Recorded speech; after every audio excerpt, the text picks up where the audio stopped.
We're live. Yay. Okay. Ignore the messiness. It's always a mess in here. You guys don't even get to see it. But IFAT, of course. Martin is here. Very nice. Welcome, welcome. Pretty good today. Just gave myself my weekly injection. Ouch. Ouch. Which I was supposed to do yesterday, but sometimes I get a little lazy or forget, thanks to my glorious ADHD. So glorious. Yeah, no, things are fine. So we're answering your questions today. I have a couple minor little updates, tips for you guys. Nothing major. We'll kind of go over that. Phone notifications, blah, blah, blah. Anyway, I'm hopefully getting close to relaunching my second channel as well. So plug for that. But yeah, I don't know. It's kind of a weird day, off day, I guess. But when's my next class? My next class is in, I think it's at 5:30. Yeah, it's in 4.5 hours. Okay. So looking forward to that, right? I'm not. I don't know. I'm going through like, how do I even describe that? It's so exhausting to like constantly be trying to deconstruct things like in your own psyche and like learn more. And I just bought a book called Black Against Empire. It's like the history of the Black Panther Party and stuff. It was recommended by a genetically modified skeptic in his recent video. He said it sort of like opened his eyes to a lot of things and sort of changed his politics. And I was like, yeah, I need to know more about the Black experience in history, and something I've been trying to do more. You know, and then just life is chaos. Our government is chaos. And anyway, I'm rambling. I'm just tired. But anyway, let's just dive in here. I guess I don't know why I closed that from last class. I have to reopen my Paint program. Let me go and share so you guys can see what I'm doing. Shell. Infinity screen. Okay. No, I need my chat. I always need my chat. Where is my chat? Break out the chat. Okay. Hopefully soon you guys will actually see a much better screen, because I will be on Linux. I'm finally done. I'm tired of Windows, tired of technology not working. I'm going back to Linux.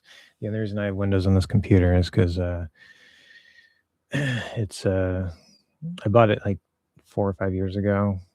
It's served me pretty well, but I didn't want to risk accidentally bricking it, even though it's very unlikely that would happen. Bricking would be where like it doesn't work anymore. It just dies. Computers are useless. But I'm like, nope, I'm done. And so I actually I had an old external DVD burner, DVD drive, and it died. And so I was like, okay, this is fun. So I ordered an internal CD drive, which didn't come with the computer, and I never thought I would use because I don't use CDs anymore. But here we are. And yes, I know I can install Linux with a USB stick. I've tried that before, and every time I try it, it destroys the USB. I don't know if I'm doing something wrong, but I follow all the instructions. I've tried it multiple times. It never works for me. So not going to do that. I'm going the old-fashioned route. I have a stack of ancient technology. Oh, CDs. Double layer, too. Anyway. From the old times, back in 2007. What's up, Cat? I have a problem with the words like party and property. I cannot get my tongue to touch the alveolar ridge immediately after the R. Okay, we can talk about that for sure. Chasse. I don't know how to pronounce it. I'm sorry. It's more an articulation linking question, but sometimes I get confused about how to pronounce words that traditional dictionaries would transcribe with ing or in or ing. Okay, we'll talk about that. Always a pleasure. Yeah, pleasure to have you. Okay, so the questions are rolling in. Hello, Sam. Hello, Madonna. Okay. Also, Martin, my answer to you is go to class. I'm just kidding. Hope everything's going well on your side. I know you've been probably exhausted with everything that's going on. Martin is one of my students. So, where am I going? I don't even know where I'm going, guys. I can't do two things at once. There. Okay, now we have our beautiful, beautiful map. My cough is lingering. Yeah. I don't know. Get well soon, hopefully. Sucks when things like that happen. Okay, so we'll kind of let me give you guys a couple quick the two quick little updates. Actually, I guess it's really just one for the most part, but and then we'll answer the questions. So what I have realized, what I've developed, so for in terms of the valve, particularly the middle throat, making sure it's stable. It's harder to monitor the 9 because it's just like it's up in here and you can't really feel it very well from the sides, from the outside. So it's if you get your middle throat right, it's going to encourage your 9 to do the right thing. But this is specifically for the middle throat part because it's just easier to do, and it will help encourage the right thing, even if So just don't assume if you're doing this right that everything else, like the 9, is right or whatever. But what we're going to do is you're going to take these 2 fingers here. You're going to put them down. We're not going to use them. They're off to the side. Okay. So you have these 2 fingers left. Rawr, I'm a dinosaur. I'm just stupid. You can take your thumb. You're going to put it on the side. You're going to take the middle finger. You put it on the side. You can take the ring finger or the index finger. You're going to bend it. And what you're going to do is the knuckle here should set right into the bottom groove of the Adam's apple. So not on the Adam's apple. Remember, the Adam's apple is more tied to the top of the throat. We're going Adam's apple sticks out, and then it's sort of like that. If you don't really feel much of an Adam's apple, just kind of like find that area roughly. It's just the middle of the throat. But the part where it starts going back in, that's where this is going to sort of sit up in there. And then what should happen, I don't know if maybe I'm just weird and I have a weird size finger, but it seems that the length from this knuckle to this knuckle is about the length of your middle throat, which is a cool little fun fact. We don't care about the tip or this part. If it touches, I don't care. That's not useful. We don't care about that. It's just from this knuckle to this knuckle, just that sort of middle part. You're gonna go right there in the middle throat, okay? And then bam. Okay, so we go 1, 2, 3. Probably shouldn't be sharing, but I think you guys can see me well enough. And then you'll notice like you're going to feel maybe like little muscles in your neck and stuff. You're going to feel vibration. You're probably going to see like some movement stabilizing from the 3. You're going to see a little bit from the top throat doing the pitch work, especially if I really exaggerate, you might see something moving around. But you should feel that your middle throat is stable. There's always a little bit of wiggle room. You might feel it sort of stabilize in terms of its tension a little bit. You might feel it kind of slightly come up or down, whatever, like a couple millimeters or something. But it, like, I can talk to you right now and my middle throat literally feels like it's 99 to 100% the same the entire time that I'm talking. It usually doesn't even move at all. So you still have to get it into place. But if you know how to get it into place and you're having trouble holding it there, or you want to practice keeping this in place while you're speaking, while you're talking to yourself, that's a good use of self-talk, the self-talk exercise. You can just hold this here and just monitor, right? And if you feel it getting out of place, you can slow down, you can go back to your et cetera, et cetera, et cetera. But it's a really useful little technique that I've developed to help monitor that. So that's a tip there. And then you can do the same thing with the 3. I don't know if I gave you guys the half step last time for the ed tension, but you can go into your make sure your 3 is all the way down. Hopefully your valve is already there. Make sure you're low enough, you lock in. Most people don't get low enough. If you don't feel like you're too low, you're probably not low enough. I can almost guarantee you. Go low. If you mess with the top throat, you get a weird voice. Don't do that. But you're gonna go low. Okay, once that's in place, you go to your eh. The eh should be in the same place. Shouldn't go up, shouldn't go down. No pinching, no anything. Give it a little bit of static tension. Just a little bit of a little tense. Okay, that's it. And then you can hold that while you speak, if you're doing sentences or you're doing self talk. So the eh 3, you're going to bring in a little tension and you're not going to sound completely natural, but it will help you figure out how to get that 3 down into the proper place and stabilize it there. And then when you get used to that, you can focus on actually adding the proper resistances for those high sounds. And you can also, again, as I always recommend, take your hand, put it sort of right underneath, right in that corner there. Okay, the 3 is going to be through here. We're going to feel it mostly on the back part through here. And then you can sort of feel, you can actually sort of see it moving around a little bit. You want to make sure that you never feel it go away unless you're doing an because the it's not going to push up, but the will sort of pull it up with it a little bit. You should never push up.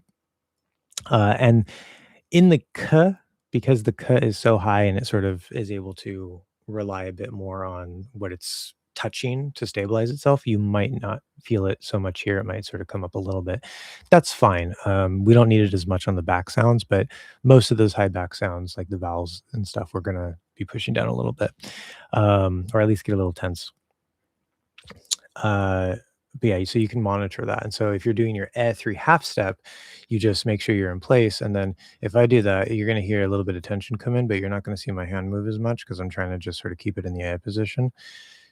But you're going to sound more stable. It's going to help bring stability. So that's another little tip for you guys to practice. Anyway, this, yeah, right. High, this, high, this. I don't know which one you meant because it translated it. Probably the high, I guess, Madonna. Okay, let's talk about your questions. Yeah, Linux. Okay, so party and property. Property. I'm British now. Party and property. Okay. So I cannot get my tongue to touch the alveolar ridge immediately after the R question mark. That's a statement, not a question. What do you think is causing that?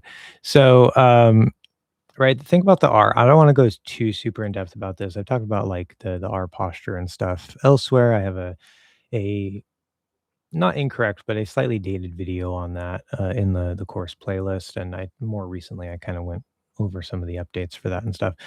But the R, it sort of pulls the front into it. It sort of pulls the back into it. And you're going to get this sort of like a bit of a different shape through here like that. Middle comes up. Your 1 still tries to stay down, but your 2s on the side will actually go up. They'll invert. And this is the only way to do it. This is just the best way that I found using the posture approach. So instead of having a nice good shape like this, where your 1 is there and your 2s are there, you're just gonna, the 1 is still gonna be pushing down, but the 2 is gonna come up. So that usually helps people get a nice good little bass in the but when you do that, it tends to pull the front into it and it will modify the back shape a little bit. Okay. So you need to, right, and the R mostly takes over the center of gravity. Your center of gravity is still there. It's still kind of hanging on a little bit, but the R basically takes over. You need to undo this shape, get back into that normal center of gravity, let the front of the tongue come back to where it was. But if your next sound is a T, you don't want it to go all the way back down to here because you're not saying right? But your needs to be in place for the proper center of gravity of the T. Well, technically it's a flat D in this case. Same position roughly. And so you need that tongue to be able to get back up over here. There's a trick for that if you're coming from an R, especially if you're going from an R into a flat D. And the trick for that is, first of all, number 1, make sure, party, party, party, party, party, party. Okay, there's a little bit of flexibility when we do this particular transition. I talked somewhat recently, maybe in a live stream a little while back. We want to use the blade of the tongue we're not near the teeth, right? We're not touching the teeth. We're not near these teeth. We come up onto the bump, right? That's where we pronounce our TDN, including the basic flap D. So you want to make sure you're using the blade. You're not using the tip of the tongue. That would be wrong. You're not using something back here. Okay, that would be wrong. But that actually gets further subdivided where you have sort of like the front half of the blade and then you have the back half of the blade. Okay, so we're getting really specific here. And that what most languages do, because the tongue is pushed forward in the posture, you'll actually be like this part, the back half of the blade, is what will be more lined up under the bump. What we want is the front half of the blade lined up under the bump. Okay, not the tip, just the front half. And there's not necessarily an exact discrete line here. There's a little wiggle room. Okay, as long as you're mostly doing front half of the blade under the bump, that's fine. And then when you lift up and you go to do that T or D or whatever, it should more or less just go kind of straight up. T. Okay, great. So you shouldn't really touch with this part. So if you can't do that, first of all, in just a regular position, your posture is probably pushed forward. Maybe your 11's pushing against it, yada, yada, yada. And then you have to make sure you're articulating correctly by using the front of the tongue. Again, when we go into a T or a D or an N, we're not pushing up here. We're not pushing up here. We're reversing that. This becomes a floor. This becomes a floor so that this can help lift itself up. And that in combination with the hinge, because we use the front of the tongue completely differently than most languages. Okay, so provided you're doing all that, if you're coming from that R where this is now sort of pulled back, and that front of the blade is now maybe going to be lined up more roughly around here or so. I don't know the exact position necessarily, but it's going to be somewhere maybe more lined up here, and the tip of your tongue might be there, right? Or again, you can do bunched where it's either straight or down in the front, or you can do retroflex where the front of the tongue is more like this and then it goes like that. That's retroflex. Doesn't matter. As long as you're not flicking into the R, like tapping, you don't get it like too high, taking up too much space there. You don't touch or anything. It's fine. Okay, I can do it both ways. It doesn't matter. There's no right or wrong in American English for that. You can use whatever works. I usually draw it like this because that's usually how I feel I do it. My tongue is sort of that bunched rather than that's really ugly. Sort of bunched rather than being retroflex. But regardless, you need to get this lined up back with this. Okay, that's your goal.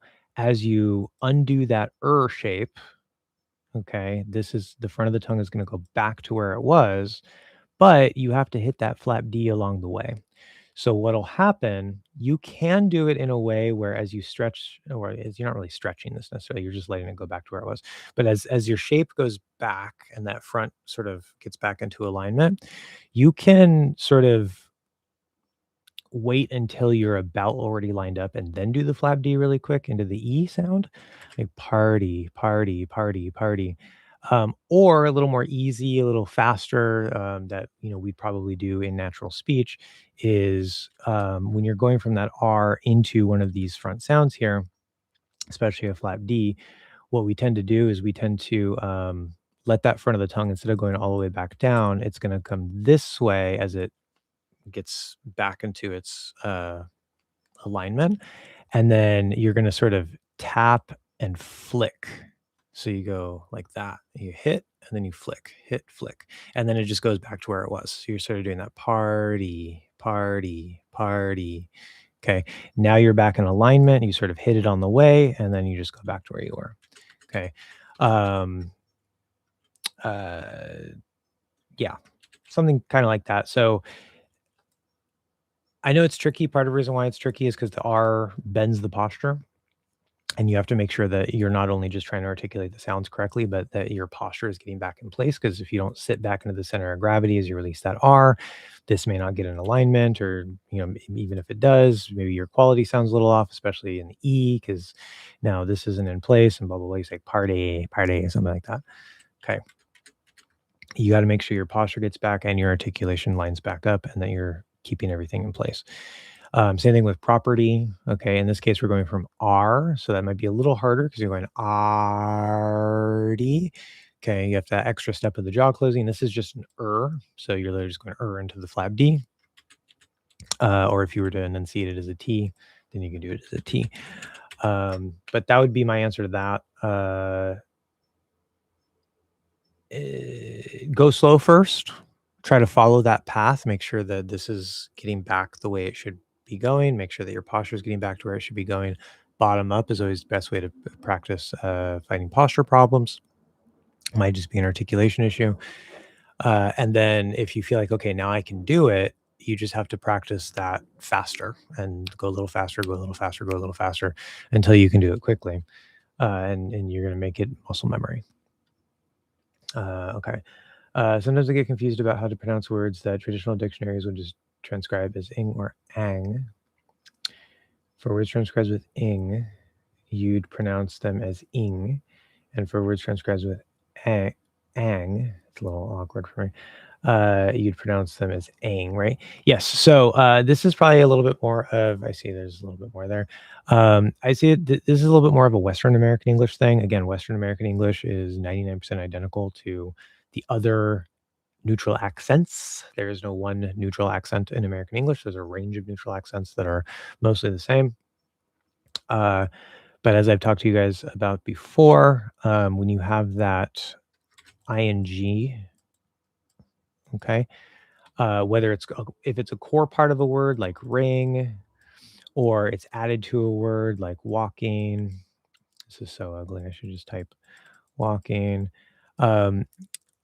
In both cases, you can use either the I vowel, which is what most teachers teach. That's sort of the standard that gets sold as the neutral accent, but it's not the neutral accent. It's one neutral accent. And then there's, you can also use E. Either way, it doesn't matter. If one's easier for you, use one or the other. If you like the sound of this one, use this one. If you like the sound of that one, use that one. It doesn't matter. Some people are going to notice it if you do it this way. Some people are going to notice it if you do this way. There's no winning. There's no right. You pick whatever one you like or whichever one is easier. For me, as a Western American English speaker, sometimes I do notice if I'm paying close attention, I might say the I one, but I usually do E. In fact, when I first started, before I became aware of that, when I was starting to teach this stuff and whatever, I didn't even know that this existed. I just thought it was supposed to be E. So, yeah, so you can say ring, you can say walking, it doesn't matter. The thing that does have a little bit more of a variable is the ng part. Okay, if it's a core part of a word, you have to use ng. Can't change it. You can't do anything. It's I, ng, or I, ng. Either way, you can just choose the vowel. But if you had an added ing, you have the option to either say it as ng or as a regular n in the front, just n. However, if you combine this vowel with the N, then it sounds like the informal walking. Right, with a little apostrophe there. I was walking down the street. So that's the one combination for added ing out of the four possibilities that does give you a special effect and will make you sound more informal. Otherwise, if you say walking with an E sound and you do a regular N, it'll sound normal. It won't sound informal. If you do walking, it'll sound fine. If you do walking, it'll sound fine. So that's the only one you have to be aware of. What I usually recommend is just do the E at all times when you have an ing ending, regardless of what kind of word it is. And then it's up to you, but to be safe, I would just pick the ng ending, even though I usually do a regular N here in my own personal speech, because then this one can't change to a regular N, but this one can. So if you just keep them both as NGs, you don't have to think about it. So then you just always say ing, and this will always sound correct no matter which case you have. So that's my recommendation. As far as a plus ung, again, this is maybe a little bit more Western American thing. I do think that this is something that is not just Western American. I think there are still speakers who say ang, like bang, thang, thank, whatever, bank. But I don't, maybe my brain just filters that out. I don't notice it as much in American English. To me, it sounds kind of British. So I know there are Americans who do it, but yes, if you have the a plus ng, then what a lot of speakers do, especially Western American speakers, is it will change to a plus ng, and that includes even if you have that k at the end, right? Because the ng is not actually an ng; it's just the back n.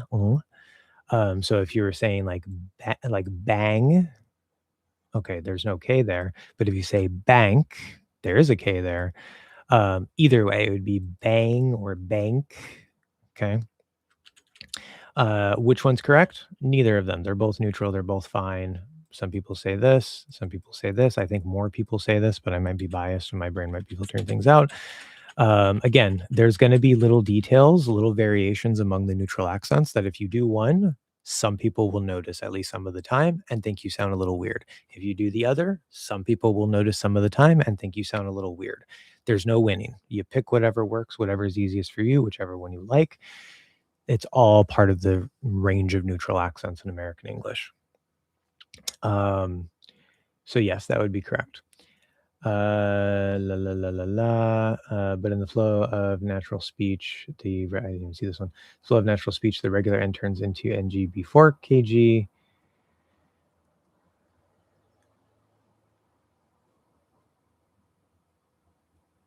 Okay. In that case, should I keep the vowel exactly as the dictionary shows? Okay. Yeah. So this is where things it's dumb, right? It's not an exception. What's happening here? So yes, you're correct, and you don't have to do that, but it is the thing that we will most commonly do. So if we take increase as an example, okay, so we have increase, right? What happens is this is supposed to be in, right? Because it's increase, decrease, right? It's a suffix, or sorry, prefix. So you can enunciate it and say increase. You can do a regular N. That's fine. It's not a problem. It's sort of supposed to be that way. It's enunciated. It's articulated. It's great. However, also don't forget that we have our. I think I'm going to start calling it the sweet potato linking rule, because that's the example that's given very commonly. So remember, if you have a T, a D, or an N, right? You have this column here, your two stops and a nasal. Here you have p-b-m in the lips, that's two stops and a nasal.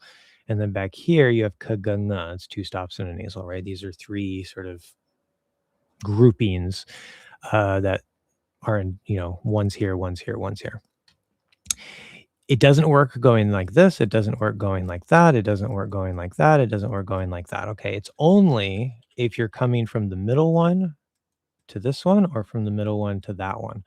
What happens is you're going to keep the same type, voiced, voiceless, or nasal, but you're going to change it to the version that is in the next spot. So here we have a P that's on the lips.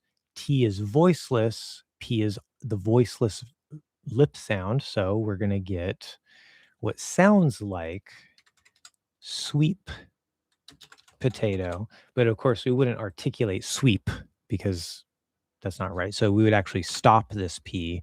If you're speaking quickly enough, you can even drop it, but this would be more like a stopped P, sweep potato. Okay.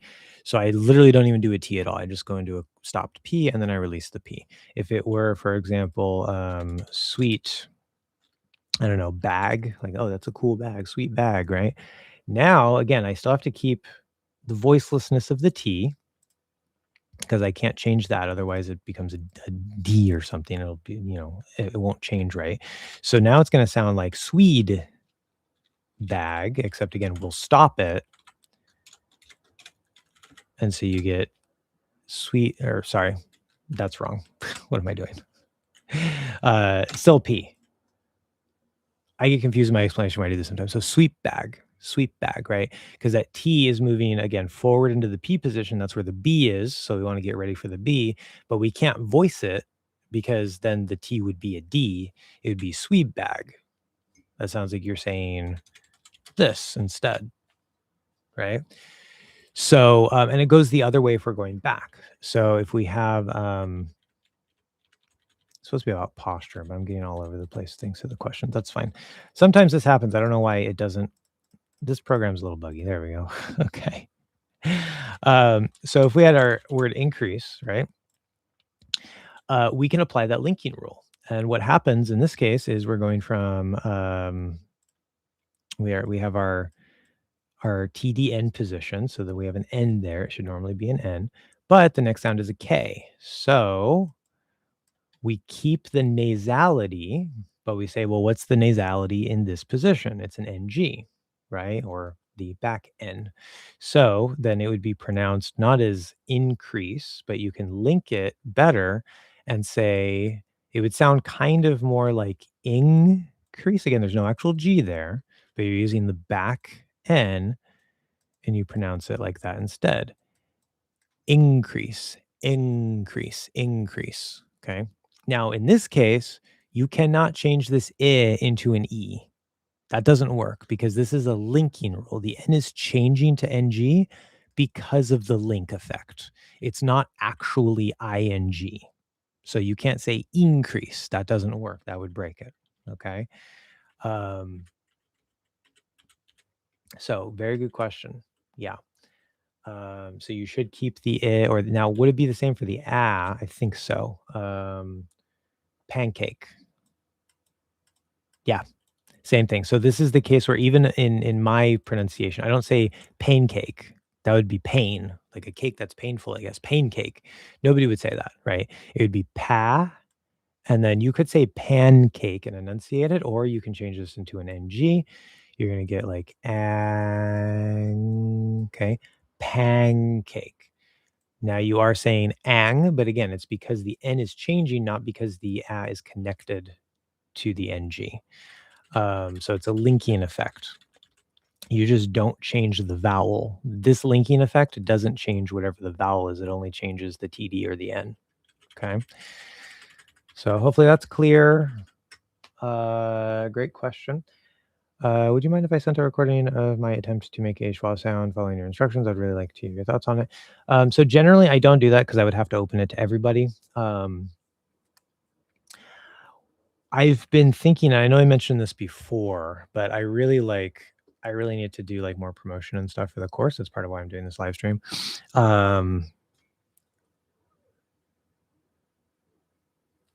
What I've been thinking about doing is going back to StreamYard, and because I don't think I can do it. I mean, I can maybe do it with Google Desktop, but either way, I'm gonna have to pay for something in order for this to work the way that I want it to. And I don't know, like, well, I mean, I guess it does wash out to be worth it enough. I make about $50 a month on the channel. I only see that once it's 100, so I make about $100 every 2 months. So it would probably technically pay for the thing I'd be paying for. But either way, it doesn't matter. I've been thinking about kind of going back to that, and that will allow me to provide a link that you guys can then click on and come into the video call. Now, if you don't want to be on camera, you don't have to use your camera, although I won't be able to see you and it might be a little harder to give you analysis. But that way, you know, I can actually not only demonstrate how I do things in class, demonstrate, you know, like showing live, hey, this person is sounding better. Not guaranteed, but usually that's going to be the case. And then, you know, cases like this where it's like, hey, can you test my schwa? It's like, click on the link, get in the queue. And, you know, hopefully before we run out of time, I'll be able to see you, you know, sort of like little doctor's visit, right? Just like get into the queue. I help you. You're done. Next person. You're done. Next person. But we're doing it live on the internet. So I'm gonna hold that off until I do that. I'm probably gonna do that. I haven't pulled the trigger on it yet, but that's probably how that'll work because I think that's a little better and fairer for people instead of just like sending it to my email and, you know, I can't get to everybody, you know, who wants to send me an email. But live, if I don't happen to get to you because we run out of time, you can try next time, right? It's just like that's what it is. So it's I think that's better all around. It's like fairer for everybody and a little less burden on me, so I don't have like hundreds of emails that I'm trying to respond to. Okay. What vowel would you use in the first syllable if you shift N to NG in these words? What vowel would you use in the first syllable? Yeah, so again, it doesn't affect it. So that'd be an a. It doesn't change it because the linking rule doesn't change the vowel. Okay. It's only when those vowels are natively inside of a chunk. So I say chunk because the added ing, it's not a word, but it counts. It's a grammatical component. So if it's inside that natural chunk, either the added ing or just the word itself. And I would say if it's should probably be part of the same syllable. And don't be confused by spelling, because you also have cases like dangerous where it's spelled with an A, and we do pronounce it A, or yeah, spelled with okay. It looks like maybe it should be dang or something, right? But that's N plus J. That's not even, there's no, it's spelled NG in dangerous, but that's not, it's not ung. These are two completely separate sounds. And the G, the letter G represents the J sound. So there's a couple words like dangerous that completely don't even apply at all in any way to either case. It's just a completely different word. And that we just happen to use A. So dangerous. So it'd be two different syllables. So don't get confused by those couple exception words. Again, I've said this before, I'll say it a million times again. Focus on your ears, not your eyes. Okay. Spelling patterns help, yada, yada, yada. Linking rules, memorizing them can help, yada, yada, yada. The language will tell you everything it needs. It'll tell you all its secrets if you listen closely enough and you train your ears. Okay. Always focus on the sound. Anyway. La la la la la la la la. Good morning. What's interesting is that I cough frequently when I speak English, probably because I'm using my breath. Yeah, probably. Yeah, so there you go. Good job. Cough more. Rex. Yes, I see your profile picture. I don't.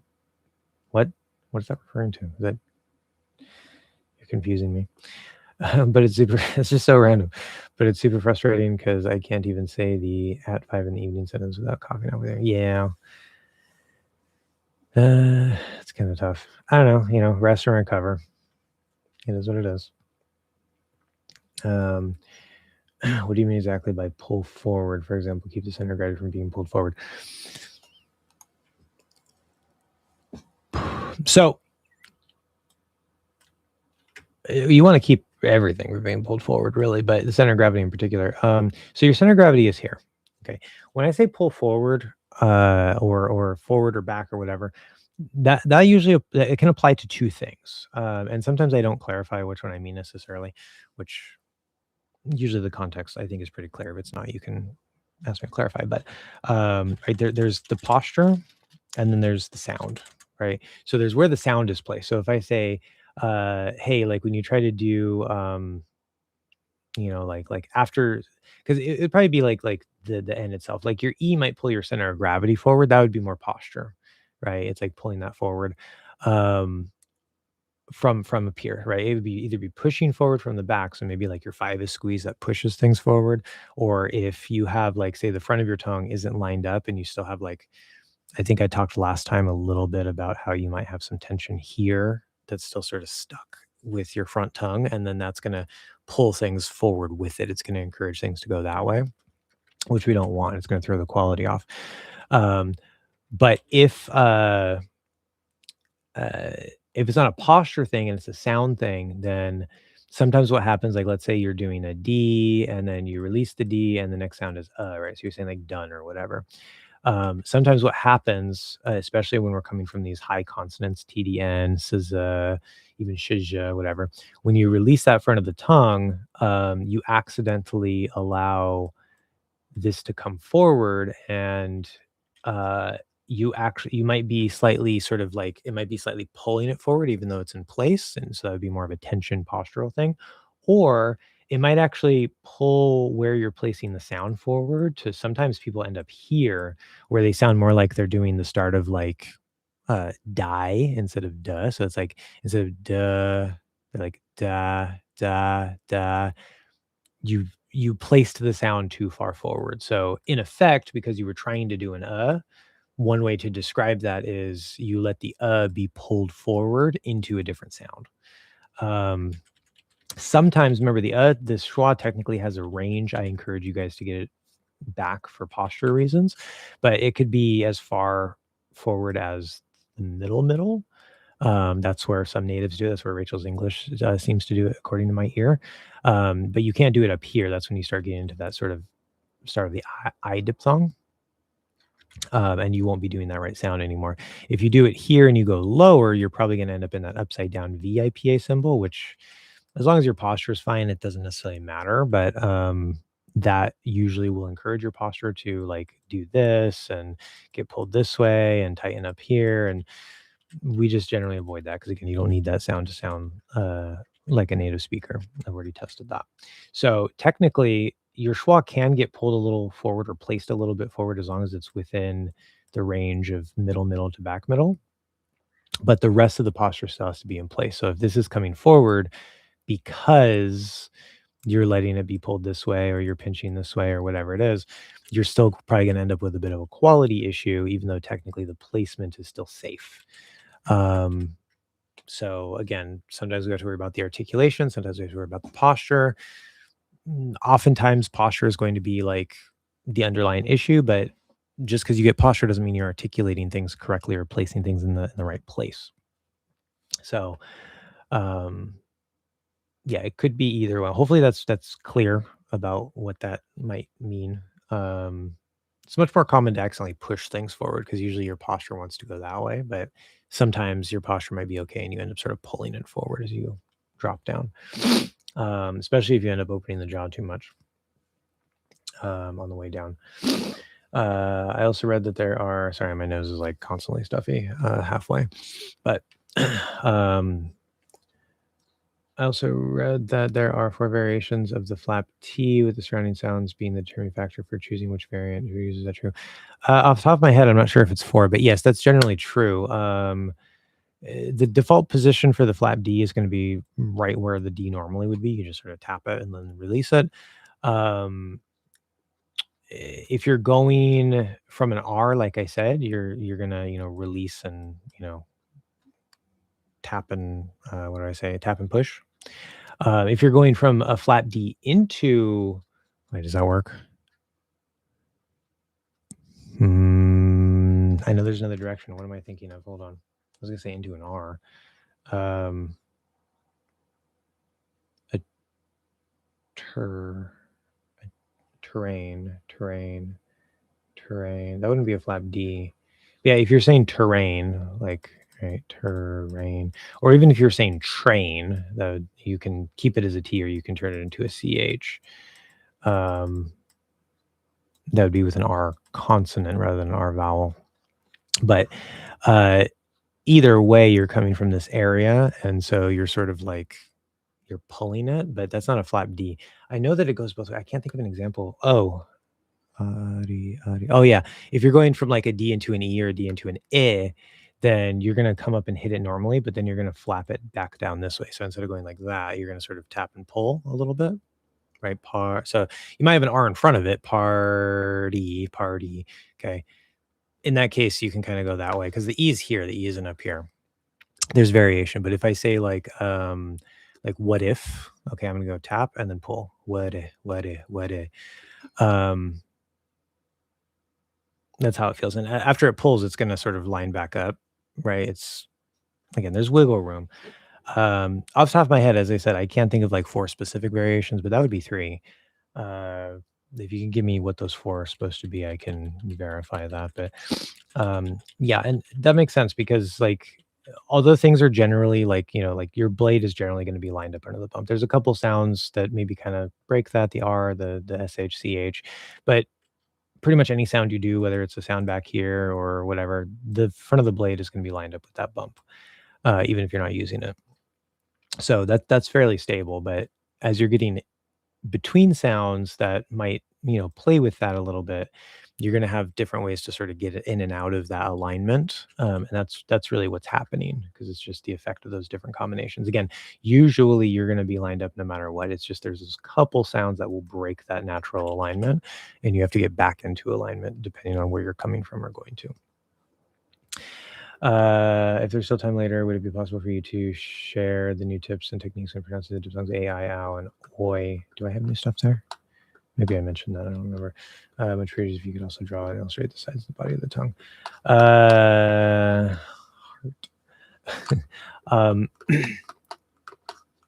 A, I, ow, oi. A, I, ow, oi. I can go over the posture details. Yeah, I think I remember that because we went over like the front vowels, like last stream and the stream before that. So I don't know if I have any specific new tips necessarily, but I can go through the current house framework bottom up with those diphthongs. We'll set that aside for now. What am I doing? I can't do this at all. A, I, ow, oi. Okay, so we'll kind of keep that there for a second. I'll try to make sure I get to that before the end. La la la la la la la la. Did I skip anything?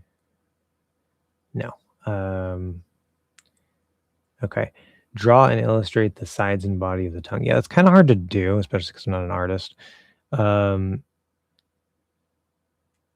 So from the side view, it's not going to be perfect, but we're going to have something sort of kind of like this roughly. So again, that fourth tooth, the middle sides are sort of touching that. You also have your fifth and sixth tooth through here. Remember, the center of gravity is under the sixth tooth. I know these are not to scale. These are really big teeth. They're weird. Okay, whatever. Something kind of like that. So that middle shape, he said, of the tongue. So the middle shape is the most important thing. The back of the tongue should be lower. The front of the tongue should be lower. The front of the tongue just kind of hangs there. It's not lifted on the sides. The back isn't lifted on the sides. So those are sort of a little more even from side to side. So like the front of your tongue, it's not curved like that. It's just going to be whatever it is. The back is going to be whatever it is. But then the sides are going to have that curve. Or sorry, the middle is going to have that curve. So it's something kind of like that. That's like if you imagine looking in from the back of your head. So I guess like the front would be something kind of like that, I guess, roughly. Okay, it's a terrible drawing, but you have that middle shape here, and then this is just flat, right? This is flat. Okay, so something kind of like that. And by flat, I mean like the sides aren't lifted. It's not like flat, but okay. If we're looking at it from like a straight on view, because that view I was giving you is maybe something a little bit more like that. Then right, the middle is like this. So your back would sort of be blocking this a little bit. If you're to look straight in, like from the back there, it's still a little low, but that shape, right? Your center of gravity would sit right in there, and the back would, again, it's not that it's like being pushed up. That's not the case. It's just this is so low to get that shape. So your just sort of sits into that position right there, right in that little groove. That's why I put a little dip here, even though objectively there might not be a dip. This is what it feels like. And then the front of your tongue would just be sort of chilling up there, right? So now we have a little bit more depth or whatever.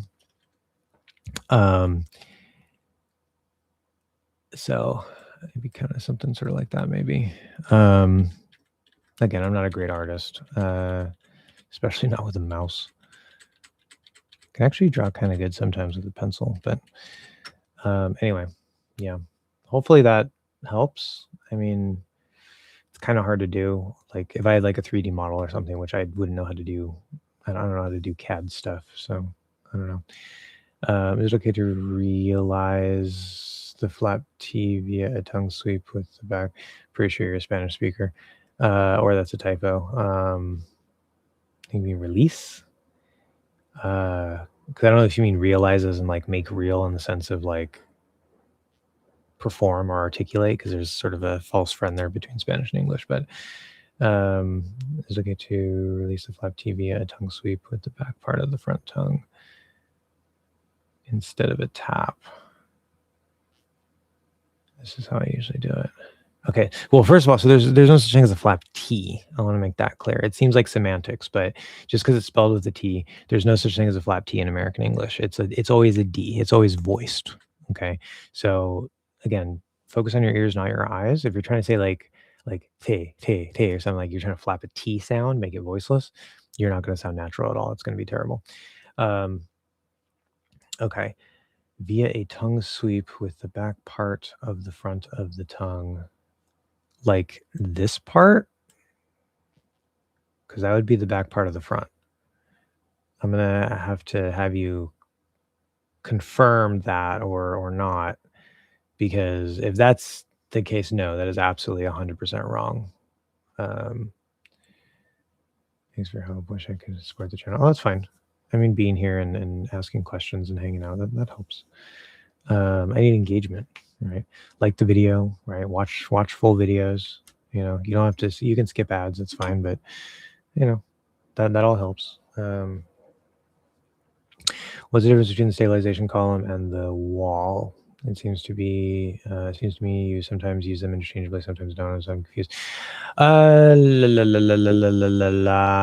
So, well, I mean, they are basically the same thing. The stabilization becomes the wall. I'm not sure when I have used them non-interchangeably. Maybe it's how I was describing something. It came off as sounding like they were different. I don't even really use the stabilization column and wall terms much anymore, because the way that in the current version of the course, with how it's like set up and the order that we go through it and stuff, I haven't really needed that concept very much. So there's some concept. It's not like it's wrong. It's just as the course has continued to evolve, certain terms and concepts and things have become less important, not necessary, blah, blah, blah. If they help you, great. If they don't, then don't worry about it. If you get confused by something, all you really have to understand is there's a separation here. It's about around the difference between the sixth tooth and the seventh tooth, roughly. Okay. If you don't feel that that's where the separation between your middle and your back are, you're probably pushed forward. Or if you speak Arabic, because Arabic is farther back, maybe you're too far back. It's kind of hard to tell if like the right part of this, you know, the tongue, if this division is right on this line, and if, you know, this division is right on this line. That's sort of a minor sort of checking thing, that like if everything else seems like it's working, you should feel the right thing. Uh, like me, I already have my posture, so I feel those sort of lines. I would put the division there, and I would put the division there, and I can just feel that in my mouth. But I'm already lined up. I'm not pushed out of place or anything like that. So if you're far enough back, you're not tensed forward, you should feel that division. That's probably the most important part of this here. Um, the main thing I think that I found useful for the wall or the stabilization column was that like when you dig in with the center of gravity, sometimes people were trying to like overdo it, and they would actually like move the whole back of the tongue farther back, and then they would like block the throat or get a weird issue. And so I said, like, I can feel like there's a wall here. As I said, it's not wrong. But by telling them that, it's like, okay, they can sort of try to dig into the wall without actually trying to like move the back of the tongue when they're resisting. And then of course the back of the tongue is going to have its own directional resistance, right? Its own sort of setting there. Once it's in place, there's a difference between position and tension. But sometimes people would overdo it by trying to go really way too far like that. And so that was useful at one point in the course. Now with the way I teach it, I mean, occasionally that can kind of help, but for most people, I don't even mention that, and they don't really need it, because I don't hear that problem. Like they're able to sort of get in that center of gravity, whatever. So it's just another image or another tool that you can use. Yeah, it doesn't matter.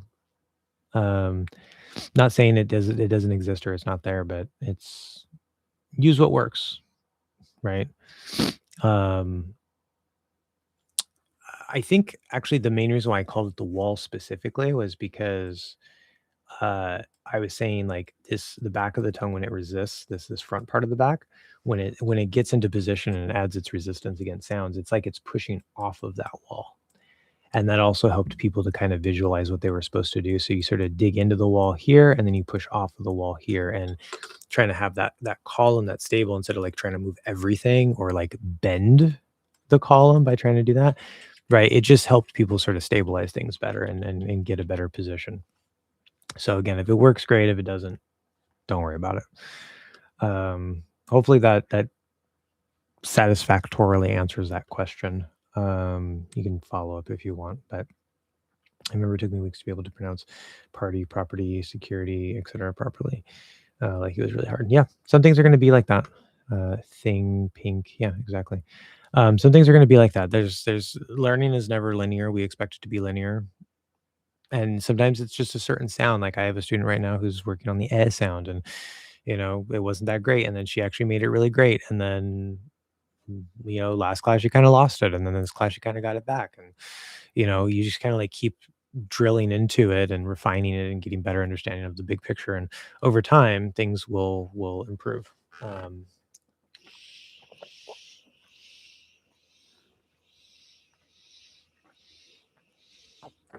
Gotta make sure I stay hydrated, especially with my throat. My throat's already getting sore.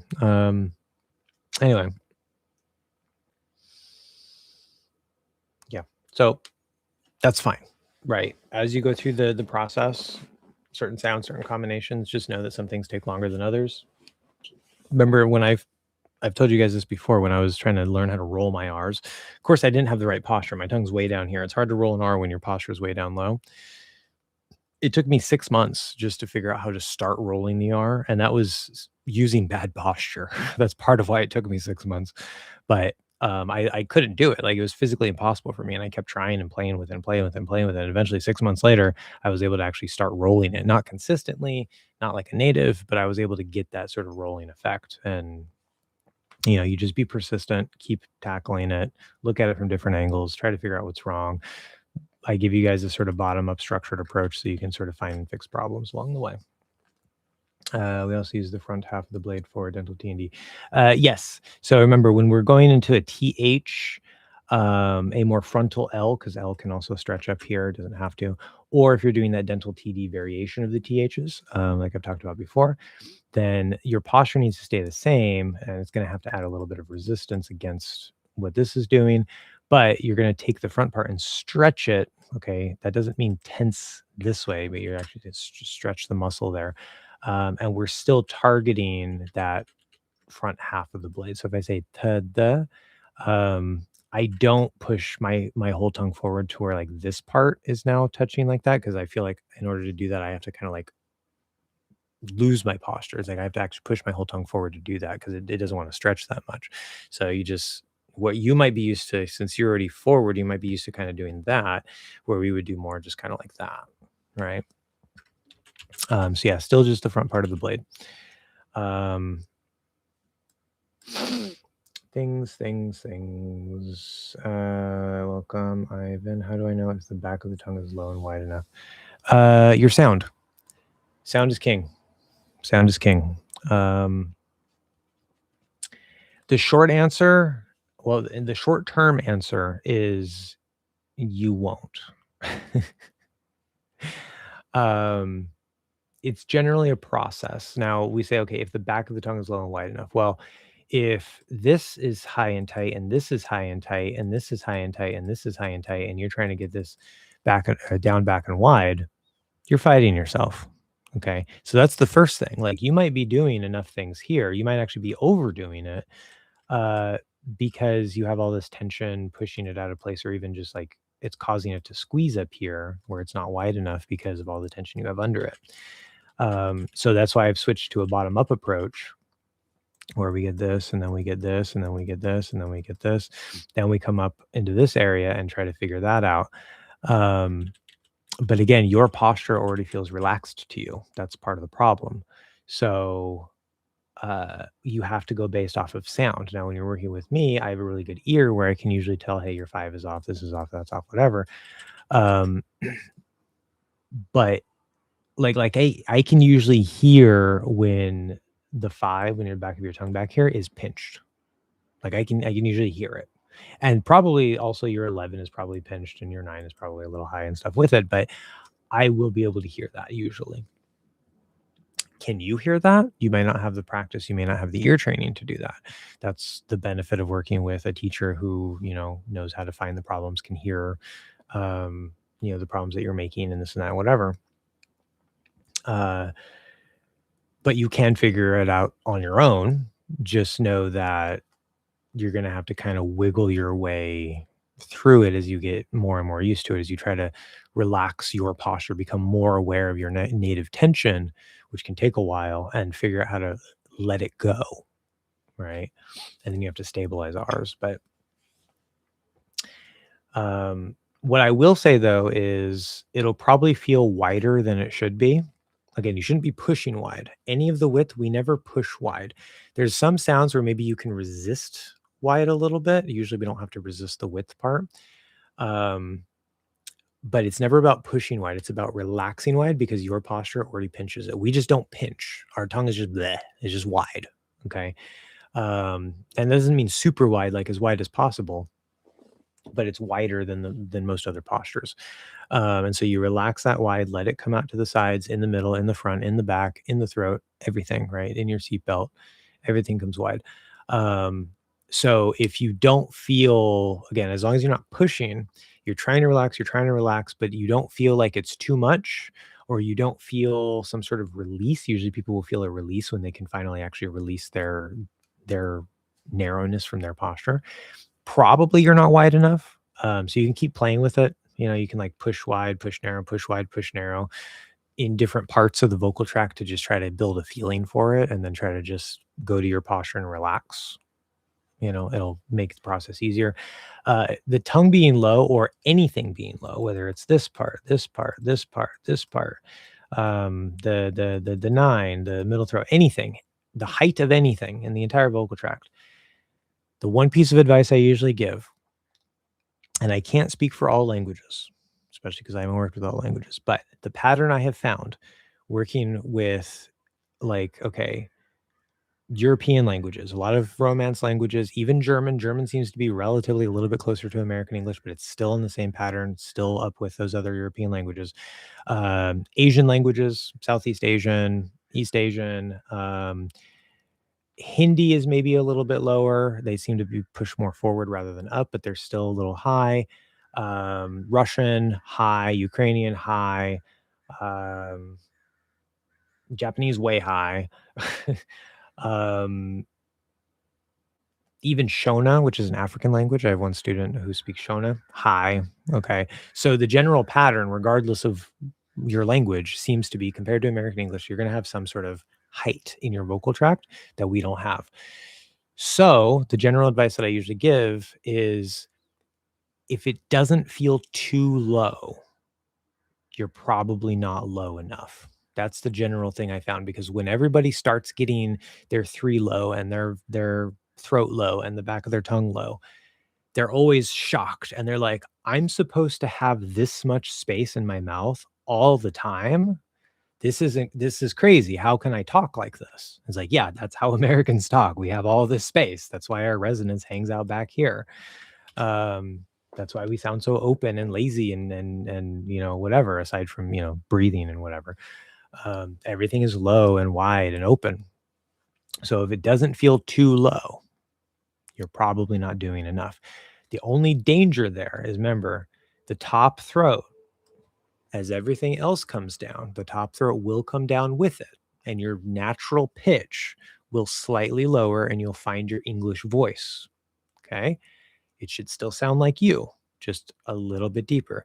If you sound artificially deep, too deep, you start sounding like this, you're pushing into the top throat, or you're using the top throat to pull down. That should not happen. It just goes with the general height of everything else, but the top throat, we don't want to be manipulating. Okay. We're not pushing it, tensing it, pushing it down, pulling it up, anything like that. Or if you end up with a weird voice, you're probably also messing with the top throat, like something like that. You probably have tension up around there. That's not the only thing that can give you a weird voice, but usually if you're trying to come down and you end up with way too deep or a weird voice, probably the top throat is getting involved, and you just want to make sure you're not doing that. You kind of want to work around the top throat, but it should feel a little lower than your language. So that'd be my advice for that. Getting a little dizzy, a little lightheaded. I'm on a new ADHD medication again because the Ritalin didn't work. The Adderall gave me pounding and fast heart, like heart issues, insomnia and stuff. So now I'm on another one that's not a stimulant, and I'm ramping up on it. So I don't even know if it works yet.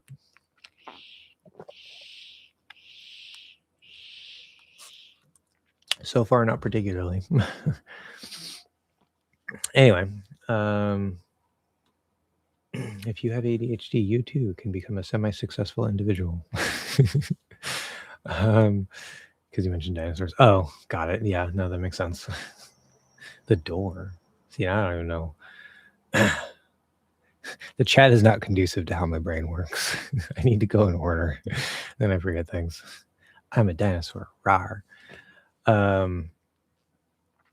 Okay, in natural fast speech, is there a difference at the pressure point of normal T versus dental T and normal D versus dental D when the surface area of the blade of the tongue touches the surface area of gums? Okay, let me read that again. In natural fast speech, okay. Is there a difference at the pressure point of normal T versus dental T and normal D versus dental D when the surface area of the blade of the tongue touches the surface area of gums?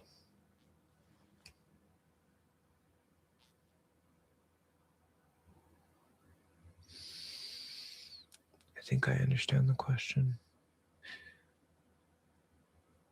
So basically, it's a width comparison of these two areas: pressure of your blade on your gum line and pressure of your gum line on your blade. I'm not entirely sure how to answer that.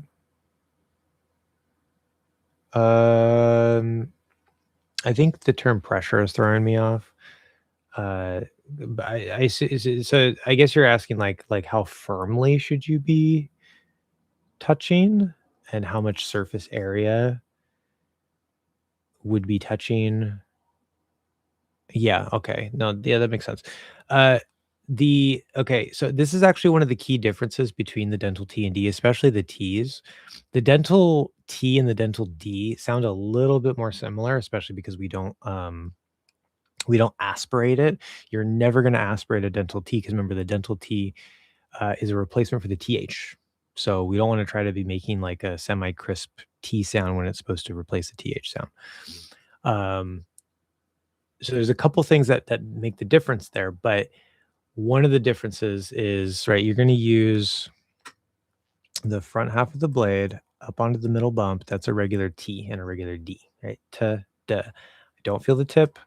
You can maybe feel a little bit of the tip like right here slightly. You don't have to. So it's not like it doesn't have to, it's not like you can't touch it all, but it should be kind of, roughly like that, that's fine. But you're going to touch there, I don't really feel this. Okay. I don't feel the back half of the blade. I definitely don't feel the back half of the front. When I do the dental T and D, so I'm still using this part, but it's flatter. I do feel like I use more surface area a little bit. Again, there's not necessarily an exact break off between the front half and the back half of the blade. I said earlier that I don't really use the back half of the blade, but you can take the front half of the blade, anchor it along here, and then have the back half of the blade be touching along the top. So you can take the whole blade, and technically even including the tip, and just flatten it up in this corner here. Makes it sound like there's more surface area. It makes it sound flatter, makes it sound duller. And then natives will hear that as a TH instead of a regular T. Now you can also do a dental T and D in the same spot as a regular T and D, not vice versa. A regular T and D cannot touch the teeth or get close to the teeth. But if you do it there, again, you have to make sure that you're sort of maybe, I don't want to say you have to push harder necessarily, but you're going to be maybe a little flatter. You're going to maybe get a little bit more surface area around that front half of the blade, maybe even get a little bit of the back half of the blade in there. The.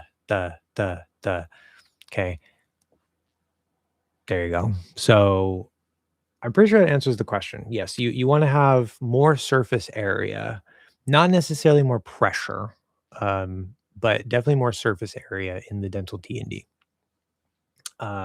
regardless of where you put it. That's one of the key differences between them.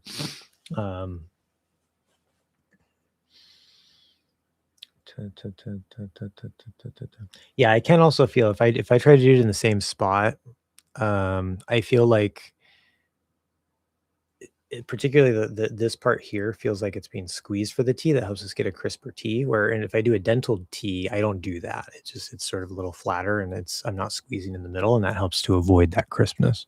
So yeah, the width can slightly modify as well. There's different dimensions and things that's like it's not like you have to do everything exactly perfect, but if you hit enough of the variables and your postures in place, you're gonna sound good. Just make sure that your regular T&D doesn't sound like a dental T&D and you're using them in the correct places. Also, I know you told me you don't care. I think that's the first time I've seen IDC a lot. I've used IDC. I don't think I've ever seen UDC. That's funny. Also, I know you told me you don't care about things like this, but I still want to ask. Yeah, sure, that's fine. You can ask whatever. Have you noticed there's more than one way to pronounce? I'm going to assume. See, I don't know if I should read that as O or ooh. This is why I have a transcription method. O is O and oo is oo. Two O's mean nothing to me. Or at least it sounds different when some people say with ooh. Please clarify, and I will answer your question. I'm going to say it's ooh because like we have moo and boo and all right. I'll wait for the clarification.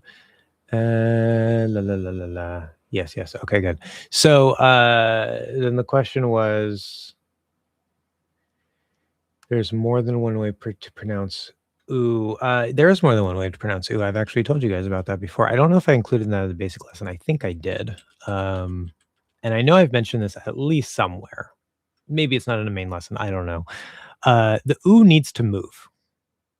How it creates that movement or the illusion of movement, I guess it's not really an illusion, but how it creates that movement is variable. There's not just one way to do it. So the base way that we learn is, okay, we're using the back of the tongue. We're going to lift. Your is going to be kind of around here, right? Okay, your posture is resisting, blah, blah, blah, blah, blah. Remember, we use the middle of the back of the tongue to lift up into those back sounds. Okay, so your ooh is there. And then the lips, will do their thing and come out and around. Okay, so I say ooh. Now I can hold a static ooh right here, right in the spot, wherever it is. Just don't move it. Go in that position. Move my lips. The moving of the lips will create that motion. Okay, ooh, ooh, ooh. This whole time I'm just keeping the ooh in the same place, and I'm just resetting my lips. Ooh, ooh, ooh, ooh. Okay. The other way to do it, and this is how. Again, it's not right or wrong. It's variation. Natives will do both. Okay, it's like whatever happens. But if we're speaking a little bit more lazily, we're not using the lips as much. Maybe this second version will happen. Or, as I mentioned before, with like ventriloquists, right? They'll have a dummy, and they're supposed to look like they're not talking, but still actually make the dummy talk. They don't sound like this, like they can't pronounce the sounds, right? They'll still sound great. Well, as far as the ooh goes, the way that works is the lips don't actually have to move in the ooh. That's the basic way to do it. That's sort of the easy way to do it. That's the most common way, even among natives, to do it. But there is another way, and that is to start a little bit outside of that ooh position, sort of like, right, the ooh would be here. We're still, right, the way I teach it now, we're still using the middle, but we're squeezing that forward. If you're using this part, it can still sound good, but the sound is going to be located about here relative to the ooh. Okay. So you don't necessarily want to start in a full on although that can kind of work. And you can also do both of these. If you're doing the lips and this method, you can actually start technically in a full and it won't really matter because the lips are just going to make it sound good anyway. But um, you're going to start maybe about like halfway to the so you actually hear a little bit of as in book, right? So you go like, okay, instead of like ooh, right? You go like yeah, it doesn't sound like that doesn't sound like ooh. It sounds sort of like it's both. You're sort of in between. Uh, uh. And then what you do, you don't have to use the lips again, right? Leave the lips where they are. You're gonna move from here up into this position. So you're gonna go like sort of like that. Okay. Ooh. So if I keep my lips, ooh, ooh, ooh, ooh. Now, again, we do usually at least engage the lips a little bit. So it might sound a little stiff with me doing it. I'm not a ventriloquist, but that can also create that movement. Um, again, natives will use both. Sometimes we use them both at the same time. So there is two ways to pronounce it. Hopefully, I think that's answering your question. I don't know if you were looking at it from a different angle. I blame my ADHD for remembering. I remember you telling me that in class. Yeah. Okay. Good. So there you go. Remember. What am I teaching you for if you're not remembering things? Come on. Anyway, yeah, no, good. This may be crucial in the entire posture placement, but when I say we don't use the tip and just hanging there, that's not grammatically correct. We don't use the tip and just hang there. That means when forming a certain sound or while speaking, we should not feel any little tension, like there's no narrowness, no widening, no pinching, not being curled up or backward, nothing changed in the shape and position of the tip, like it's 100% relaxed. So when I was describing that, usually when I'm referring to like the basic position, because we don't use the front, right? It's literally just sort of hanging there. So in that case, yes, for most sounds, that will also still be the case, more or less. So obviously, if you're doing a front sound, you're going to be using the front, and so whether that's here or that's here, obviously, it's not just going to be hanging there. So front sounds that doesn't apply. Um, back sounds. Uh, Generally, yes, you're still gonna be hanging there, you still have your 4th tooth, your shape, all that stuff, but there's a couple sounds like the W, a little bit maybe with the ooh, a little bit maybe with the these are kinda like a little bit of tighter sounds, sort of. Ooh is not particularly tight, but there's a little tension to it, where you're still gonna sort of be hanging there, you're still gonna like it's still gonna be lined up, it might be, like, very slightly, like a millimeter, it's like it's trying to be pulled that way a little bit, but nothing's really gonna change, and you might just feel a little bit of tension in it, you might feel it sort of, like, come up a little tiny bit, we're talking super, super tiny, like, it's not that you shouldn't feel any change at all, but in sort of these high tight sounds, K doesn't count because K is not tight. You might feel a little something in here, a little tension or something going on, but the position and the shape and the alignment is still going to be fundamentally the same. So if you do ah, same thing. Ah is very relaxed. You open the jaw, you still roughly stay lined up. It's just that it's not actually hanging there anymore, but our shape is still there, and the front doesn't like it doesn't modify when you do that. You go back up, your shape gets back. The front is just the same the whole time. I go, I don't have to do anything with the front of my tongue. So the exact sound might sort of give a little tension, but it's not going to narrow. It's not going to widen. It's not going to pinch. It's sort of a static tension. It's not a directional tension. And again, that's not even going to happen in all sounds. It's really like w, the W sound, and then the that sort of high schwa sound.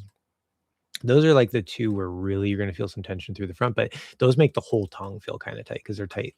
They're relatively tight sounds, especially if you're articulating them really clearly. If you're doing them kind of lazily, you won't feel it as much. But and then the of course, is going to sort of pull this in, and but you know that sort of changes the shape and the relationship of it anyway. So that's a special case. Oh. Also, I'll feel a little bit of tension, very slight, not as much as if I'm doing a dark L. So some of these heavy back sounds. Okay, very minimal change. Very, very minimal change. Um, la, la, la. But you also said, it may not be crucial to the entire posture. That is also true. You can do things wrong up here, especially if you have a little posture tension here, like a lot of languages do. You don't want that. That will throw you off. But as long as this is generally relaxed and just kinda hanging out, it's not too big of a deal. Like, just don't be pushing the wrong way, okay? Um, it's usually not it's not usually the most critical part of the posture. Um, Rachel's English teaches mouth positions for individual sounds. Does Rachel also use mouth posture like you teach when speaking around? So I don't follow everything Rachel's English does. I don't watch her channel. I don't like, whatever. There's various reasons for that. One, I don't care. But my understanding based off of what students have told me who have, watched her videos or even done her academy or this or that, they say that she doesn't talk about that. Um, she does seem to talk a little bit about some peripheral things. Like, she says, oh, hey, like when she says speak from the chest, that's based on her music background. And it does it I don't want to say does because it's not guaranteed, but it very will likely, if you try to like speak from the chest and vibrate down here, it's very likely that you're going to kind of loosen up and bring things down. And so you incidentally, on accident, get part of the posture better. And it'll also, if this is coming down, this might come down a little bit. Um, but it's not the entire posture. It has nothing to do with stabilizing the posture. So it's sort of like an accidental improvement in your posture. And again, I'm a native. I don't speak from my chest, so you don't have to do that. So some of what she teaches does seem to help encourage the proper posture indirectly. But to my knowledge, she doesn't teach posture at all. Um, and I'm not aware of any other teacher that teaches posture. I'm sure there's some out there. I know that there's some dialect coaches that are aware of mouth posture. Um, that's usually people who are like, taking some like British actor and making them sound American, things like that. So that there are people who know about it. But I don't think I haven't heard Rachel talking about that. If she does, I know people like me because the way I explain things and this and that, whatever. But if she picks up on mouth posture, I may be out of a job because obviously she's the big dog around here, and you know, yeah. But I don't know, maybe because again, there's like some things I agree with and disagree with on her. I don't know, I don't know if I want to collab with anybody necessarily on posture. Like I built my own course and stuff, and um, but I don't know what she would even say about the concept.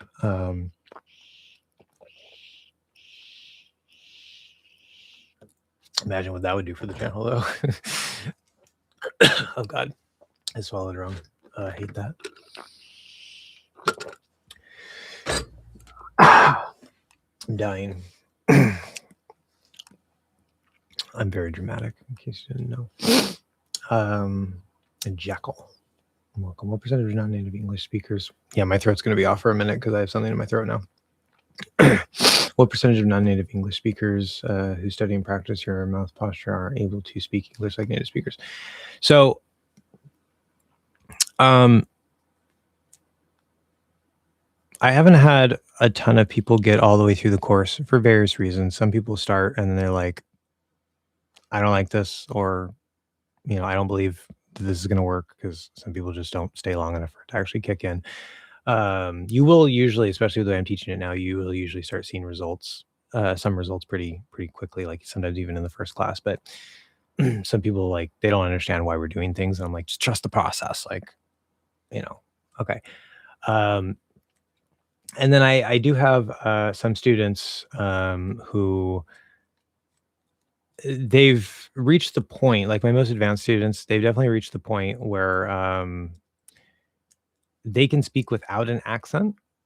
Like they can sound American, but it's not fully in their speech. They might still have like some rhythm issues or some other little minor things. Maybe the top of the throat is still a little unstable, and that might sort of mess with their posture a little bit.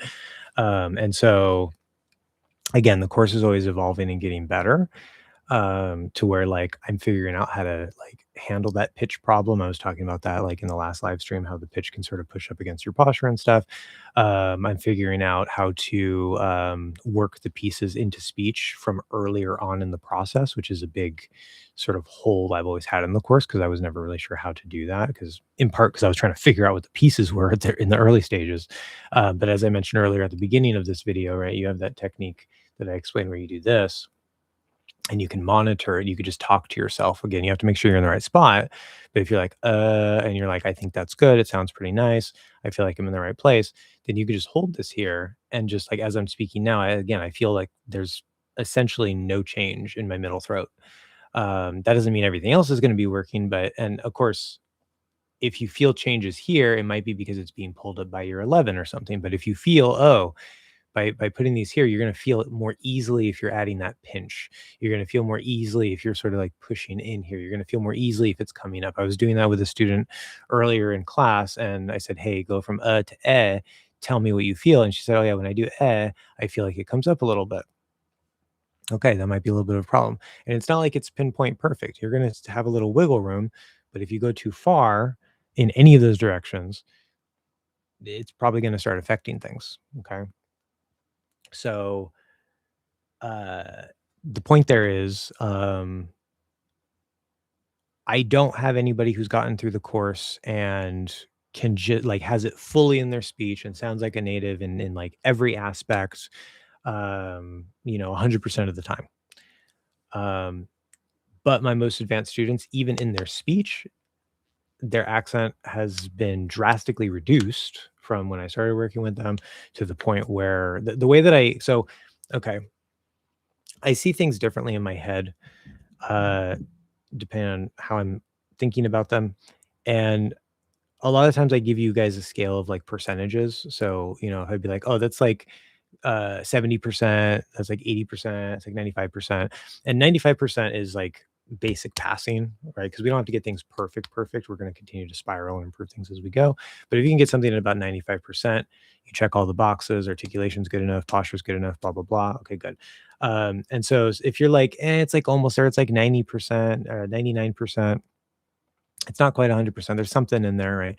But the other way that I think about it, which I think is useful for people, and this is sort of, I think, directly relevant to your question.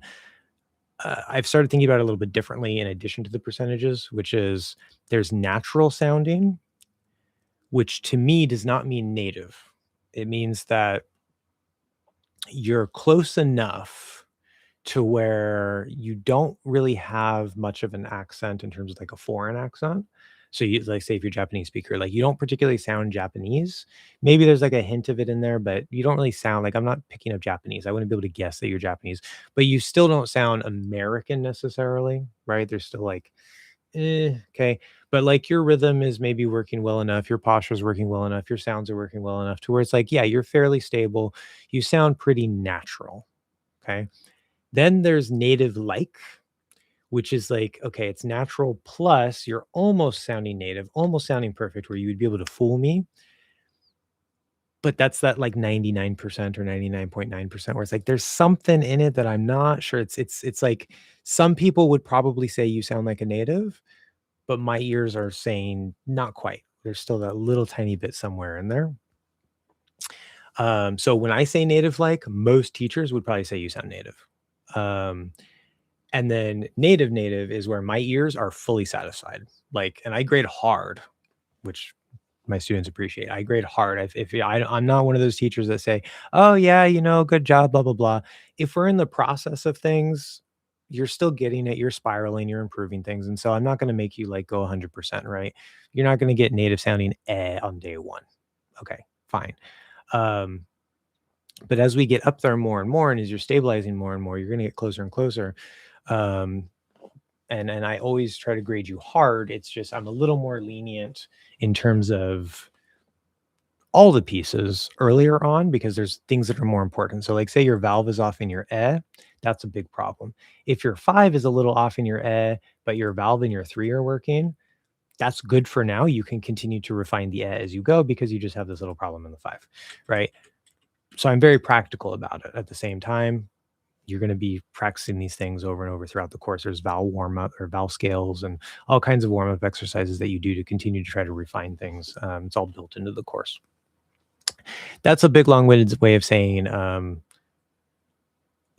technically 0% in terms of fully blown speech in all levels, but I am regularly getting people up into that what I would consider native like level, and what other other teachers or other people might just consider straight up native. Like they might not even notice that there's a problem with it. So take that as you will. I grade really hard on what I consider to be 100% native sounding.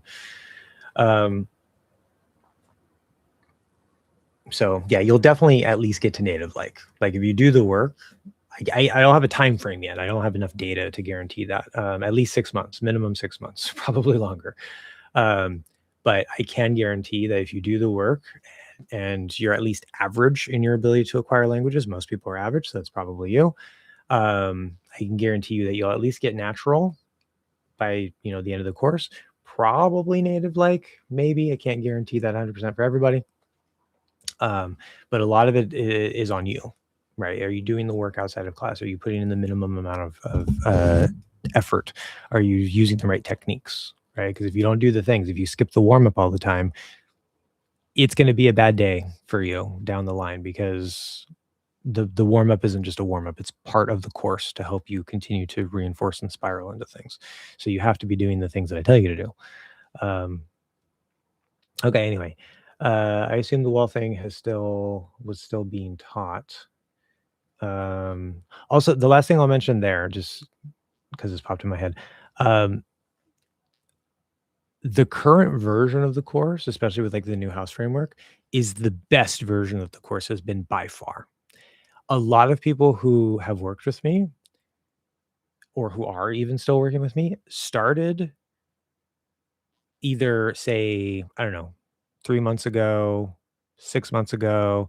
I've been working with a couple of people for like over a year. They came into the earlier versions of the course knowing, I said, "Hey, this is still in development. It's not a working product yet. I'm not even sure if it's going to work." And they're like, "That's fine. I've tried everything else. I want to like pay you to work with you to help you develop this. I'm perfectly fine." And so they came into the process knowing that it wasn't like the fully best, working product yet, but they would already start seeing results and this and that and whatever. It was already helping them in ways that nothing else would. So, some people like I don't have like I don't have like where it's like, okay, this is the finished best product.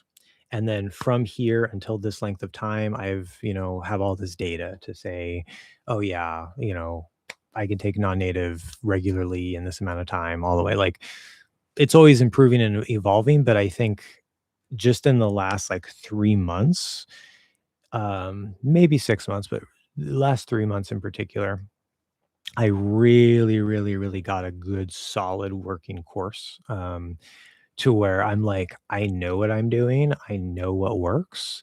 And sometimes I'll have a student where something is a little sticky, it's not clicking, and that can happen. But for the most part, uh I know that it works, right? I just don't have enough of that data to be like, look at all the testimonials and results, right? So yeah, I assume the wall thing was still being taught. To follow up, are you still teaching the 10-step process? Which streams should I watch?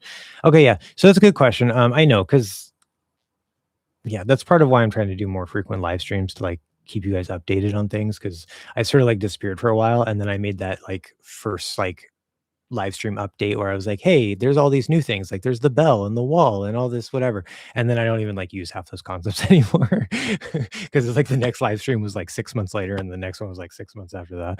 So, again, not that any of that is wrong. It's just it's still maybe a little dated in how the current version of the course is. So yeah, the 10-step process, we use that all the time, every class. That is a core part of the course. It's actually technically it's 11. You have your 1 and your 2, that's your middle shape. You have 3 and 4. To make things simpler, I usually ignore 4 because if your 3 is right, your 4 is usually right. But remember, the 4 is more the sides, the 3 is the main body. Most of the resistance that you're going to need is the 3. The basic height is in the 3. Just make sure you don't pinch it. So, to make it simpler, when we're checking things, we usually just talk about the 3. We have our 5 up here, which would be our center of gravity plus our back of the tongue. We have our 6, which is the glue between the 3, the 9, and the top throat. It's sort of a nice, good little junction there that can help stabilize pieces, especially as you're going through pitch changes. Um, this one we don't usually have to talk about as much, except maybe later in the course when we're trying to refine the rhythm and stress and stuff, which we introduce relatively early, but we don't worry about it as much. Like as you get better with the posture, we try to add maybe more of the stress and things like that. Um, so this often usually isn't a problem in itself, and we sort of deal with it when we need to. But in the beginning, we don't really care. 7, of course, and I went over this last time with the new house framework, right? Like all the pieces are here. So you sort of have your nasal cavity through here. There's little muscles in here. There's your soft palate. Originally, the 7 was just the soft palate, but now I know there's muscles in here that you can also tweak and modify. And so that's all the 7. Your 8 is through here. 7 and 8, we don't usually have to worry about too much. Sometimes there's problems. If you're an East language or Southeast Asian language speaker, you'll probably have more nasal problems. Asian speakers in general tend to have a little bit of a nasal problem, but I notice Mandarin, Japanese, and Korean not as much as say like Vietnamese or I know Thai is more nasally, but I haven't worked with a Thai person on this yet. Thai speaker. And then you have your 9, right? What are these muscles? Are you lifting up like that? Are you coming down here? This used to be the 10. You can still think of it as the 10. That's the mid throat. And then there's the 11, which is the root of the tongue. That's sort of the order that I more or less found them in. That's why they have those numbers. The numbers themselves don't matter. They're just labels. Okay. And 7, 6, 7, 8, we rarely talk about unless needed, but 1, 2, 3, 5, and 11 plus our valve setting, so 9 and middle throat. We talk about those all the time. All the time. Anytime we're trying to fix a problem, we start from the valve, we go to our 3, we go to our 11, we go all the way up. As you go through the course, you start with the valve. We start trying to get that. We don't even worry about the 3 yet. You're going to be doing paragraph work. You're going to be doing, as you learn new sounds, valve, valve, valve. We do learn the whole posture resistance for each new sound, but we're prioritizing the lower part. As we get a little bit further into the course, we start adding that 3 a bit, figure out how to like stabilize that, get that down a little bit better, et cetera, et cetera, et cetera. So as we go through the course, we're sort of like constantly zooming in and zooming out with a focus on stabilizing the muscle memory from the bottom up as you get progressively farther through the course. So it's a multi-layered approach that sort of keeps spiraling into all these pieces as you get better and better. Yeah, so the 10 pieces, always. They're always there. Technically not all 10, but yeah, they're the core of that. Not trying to promote her class, but working with her and getting direct feedback is worth it. You can slowly start to understand what sounds right and what doesn't based on her feedback. Exactly. Thank you, Matan. Yes. Brilliant student. Lovely. And Matan is actually one of the people that I was thinking about when I was talking about my students that have gotten up to that really, really high level. With Matan, we're still trying to work into the speech a little bit. And now you know this little thing. I haven't seen him since I developed this thing, so I'm sure you're going to use that for your middle throat. But yeah, it's mostly like rhythm at this point. Like it's a little bit in the speech with like, okay, maybe a little, but he has really, really good control. Really great. It doesn't sound Japanese like really at all. There's maybe like a couple weird little things here or there, but generally it doesn't sound Japanese. It's mostly rhythm, stress. We're trying to work on like how to actually get that proper stress because Japanese has the pitch accent. It's all sort of like flatter and whatever. And that's usually hard for Japanese speakers. So yeah. How should I practice mouth posture every day, and which schedule should I follow to achieve a NATO-like accent? It's a good question. I'm going to take a quick bathroom break, and I will come back to answer that. Sorry, drinking of the water. It is what it is. I'm not a robot. Enjoy my background.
Eh, I returned. Okay. Yeah. How should you practice every day? Okay.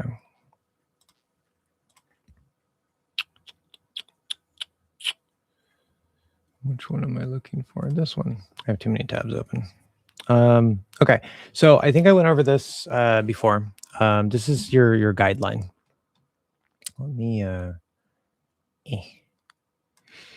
see my chat. I don't know why I need to see the chat because I'm not even like looking at the new stuff, but I don't know. I think I just feel like I'm talking to myself if I don't like see chat or somebody on video or something like that. Bugs me. Can't focus. So, oh god. I hit the thing. Hopefully that didn't unplug anything. I hope you guys can still see me and hear me. Sometimes I accidentally hit my USB hub. I think everything's working. You're aesthetic. Oh, thank you. You should see the whole thing. Yeah, I'm gonna get that.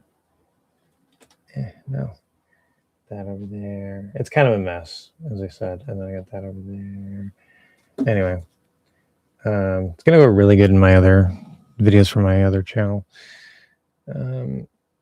especially because like I have a black light and that glow with the black light. I'm gonna have like sort of like darker background. I have a new ring cam here, or ring light. Anyway, whatever. Okay, good. So it sounds like you guys still hear me and see me. So I'm gonna just keep talking about what I was talking about. Okay, so minimum standards of practice guidelines. Following are the bare minimum guidelines that you must follow even if you're super busy. So they're designed to give the maximum flexibility possible while still making some kind of progress. Okay. If you don't do this, I can almost guarantee that you're not going to make much progress. You're just going to be spinning your wheels. Okay. There's this concept that I like to use of boiling water. If you get water up to 99 degrees Celsius, it's going to there's going to be steam, but it's never going to boil, right? You're just going to waste all that energy. You get it up to 100 degrees, right? You're doing enough of the right things with the right intensity consistently. That's going to get it up to 100 degrees. And then now you're actually boiling the water. Okay. So consistency, minimum 5 days per week. That seems like a lot to people. It's 5 days per week. We're going to talk about the time on task in a second. 5 days per week. Okay. If you can get away with less, fine. You probably have some talent. Okay. This isn't just some random thing I put together. This is based off of my experience teaching for like the last over 10 years now, working with people and also specifically in developing this course. Ideally, you're going to do 6 days per week with 1 day completely off. Okay. It should be the same day each week. It could be Sunday, Saturday, whatever. Helps your brain process what you've been practicing and helps avoid burnout. I used that technique myself when I was learning Spanish. And The day off, you shouldn't even think about pronunciation. If you still have to use English or whatever, that's fine. Just don't even worry about pronunciation. Just don't think about it. Don't practice it.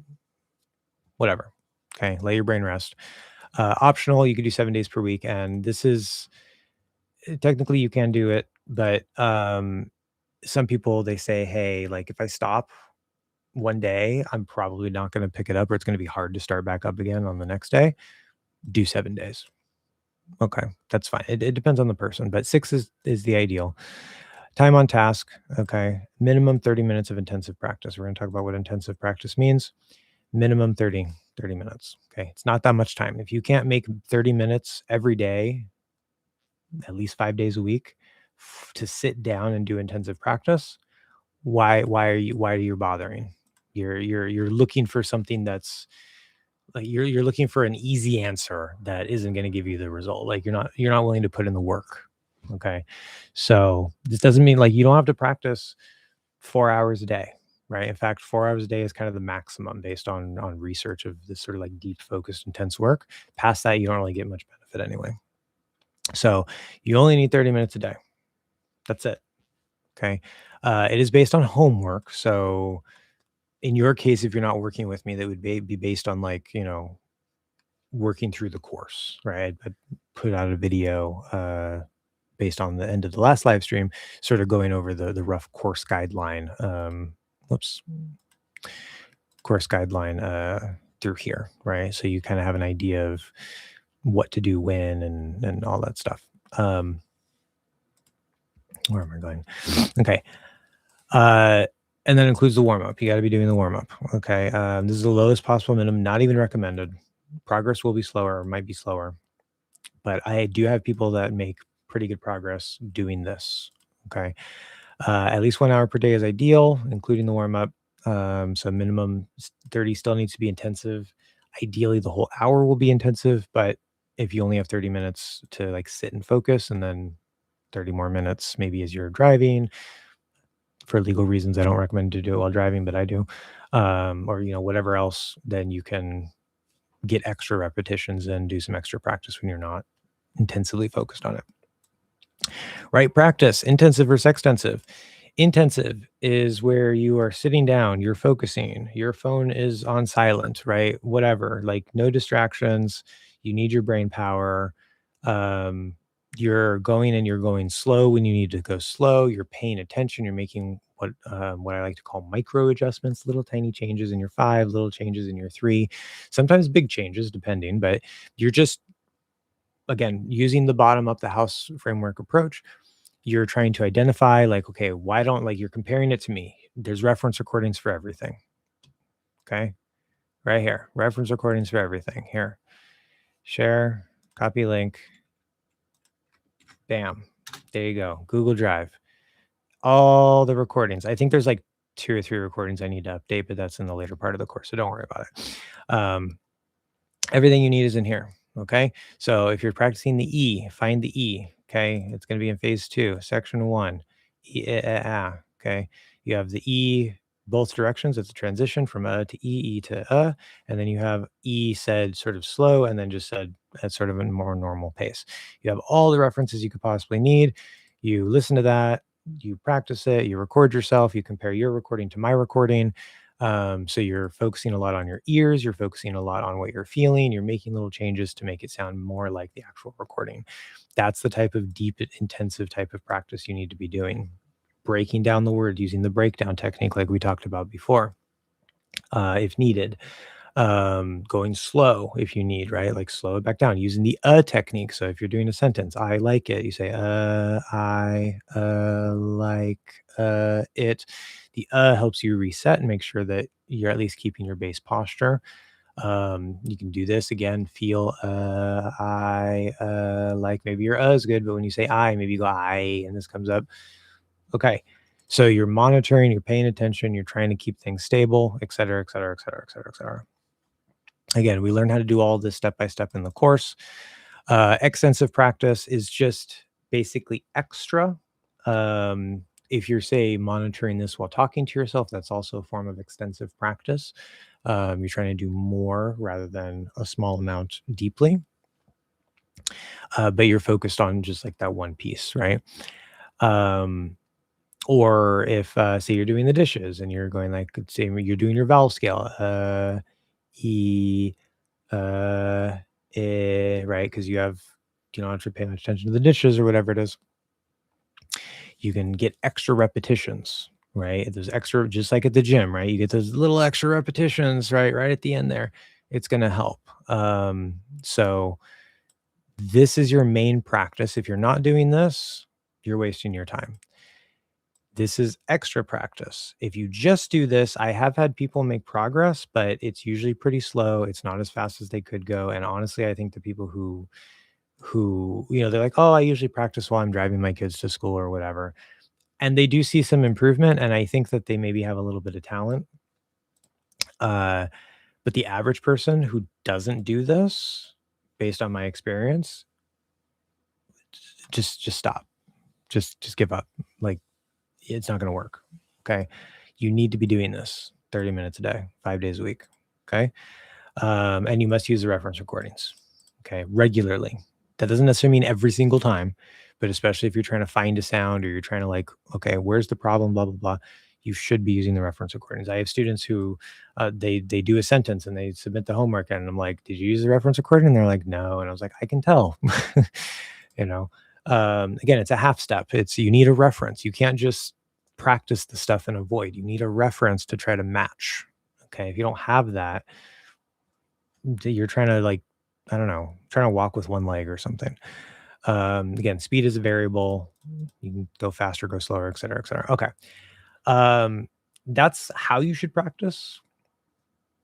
Um, so there's like the practice guidelines, the type of work you should be doing. There's the techniques, which I talked about elsewhere. And then there's, like the steps and the actual posture details and blah, blah, blah, blah, blah. So again, in the course, those are all built together organically.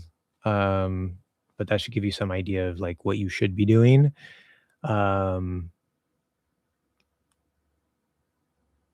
Again, consistency is important. Okay, so hopefully that answers that satisfactorily. Satisfactorily. Not Josh Cat. Appreciate it. I do not use italki from Uzbekistan. Any discounted rates, we can afford your courses.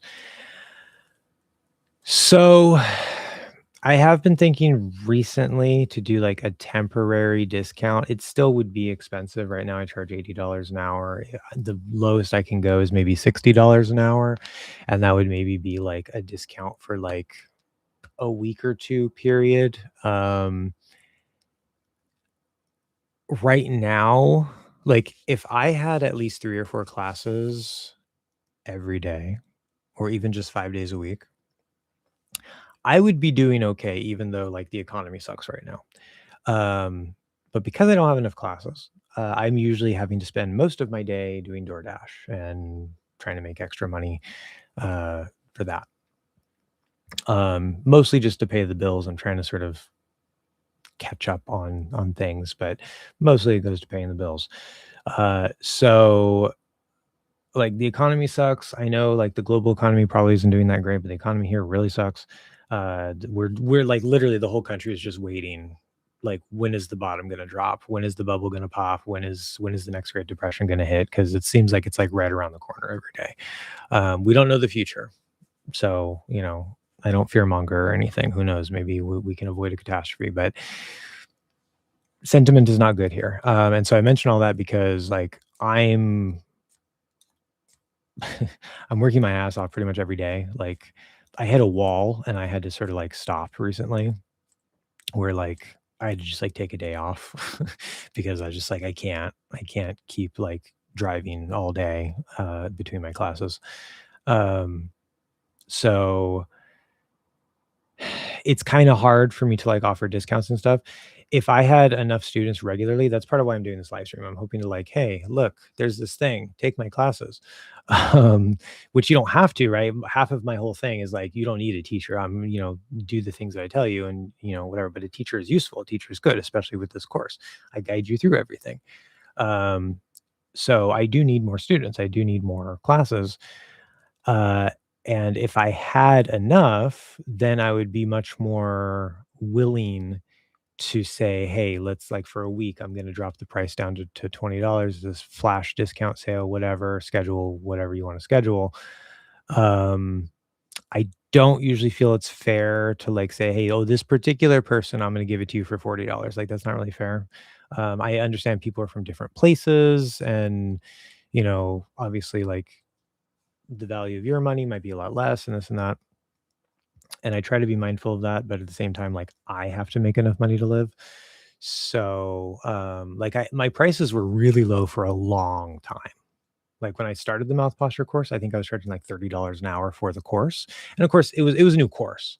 I actually think I started at 20 when it was very first started. But the very first class I ever gave, which was informal tutoring, I didn't even have my teaching certificate yet. I charged $5 an hour when I started on italki. I was there for a few months before I bumped it up a little bit. So, like, I'm very sympathetic to people not being able to afford things, especially because I come from a poor background. Like, I've never been middle class, which, yeah, I'm a millennial, so that partially makes sense.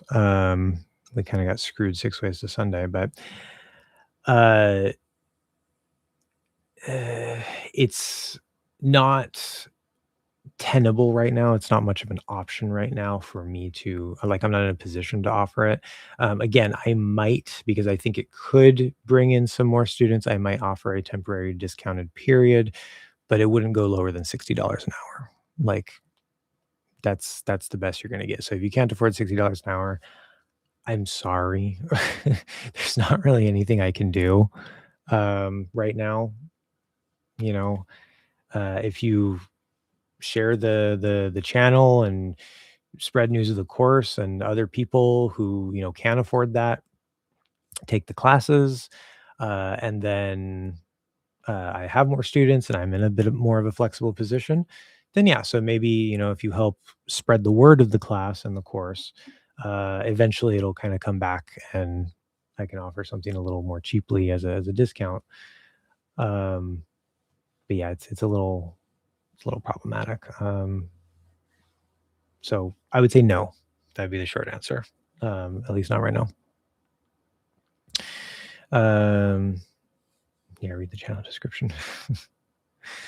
When speaking quickly, Americans tend to use a dark L instead of a light L, and since the plus dark L, you can make life easier by skipping the and just use dark L. Yes. So the the light L is used normally, right? It's a normal part of speech, but Americans like to kind of break the rule where we're supposed to use the light L, and we can use the dark L essentially all the time. Like you never really have to use the light L, except maybe if you're like really articulating where a light L should be, then yeah. So it's um the way I explain it to Matan and to other people, but we've been through this conversation before. The light L is more of like if you're articulating more, regardless of where the L is, use the light L. So if you say light, if you say all, it's going to sound more articulated and more clear if you do a light L, no matter what. If you're sort of more like normal speed to faster speed, and you don't need to articulate or emphasize an L wherever it is, just use the dark L. So if I say turn on the light, turn on the light, that's a dark L. I'm not using a light L. I could happen to use a light L, it might happen, but it's more likely to use light L when you're articulating or emphasizing. It's more likely to use a dark L in American English if you're just speaking normally. So don't be afraid of the light L, but yeah, you technically don't really need the light L unless you're in that lower end of the range. Is it okay? Oh, and then when you're doing because the dark L takes over the center of gravity, you never have to really say oh. Okay, like pull, mull, cull. That exists. You'll hear me do it too, but you can just use the dark L. So like null, cull, mull. That's fine as well. Is it okay to skip the first in words like alarm when you speak fast and use a dark L instead of a light L? Alarms went off. Become like alarms went off. You speak. So okay. alarms went off. So that's a little bit I think the short answer is yes, but that's also a little bit different because that first syllable in alarm is its own syllable, right? It's alarm. So, and the dictionary might say it's alarm, but that's not how syllables work in speech. So forget that. It's alarm. Um, so mm, what's really happening there is you have a schwa at the start of a word like about alarm, which you can then further reduce to basically just be not there, kind of. Like if I say, "What's that about? What's that about?" Especially if I'm speaking more quickly, or it's around here somewhere. It's around here somewhere. Uh, so that's more like a true schwa that's just being almost like fully reduced or dropped.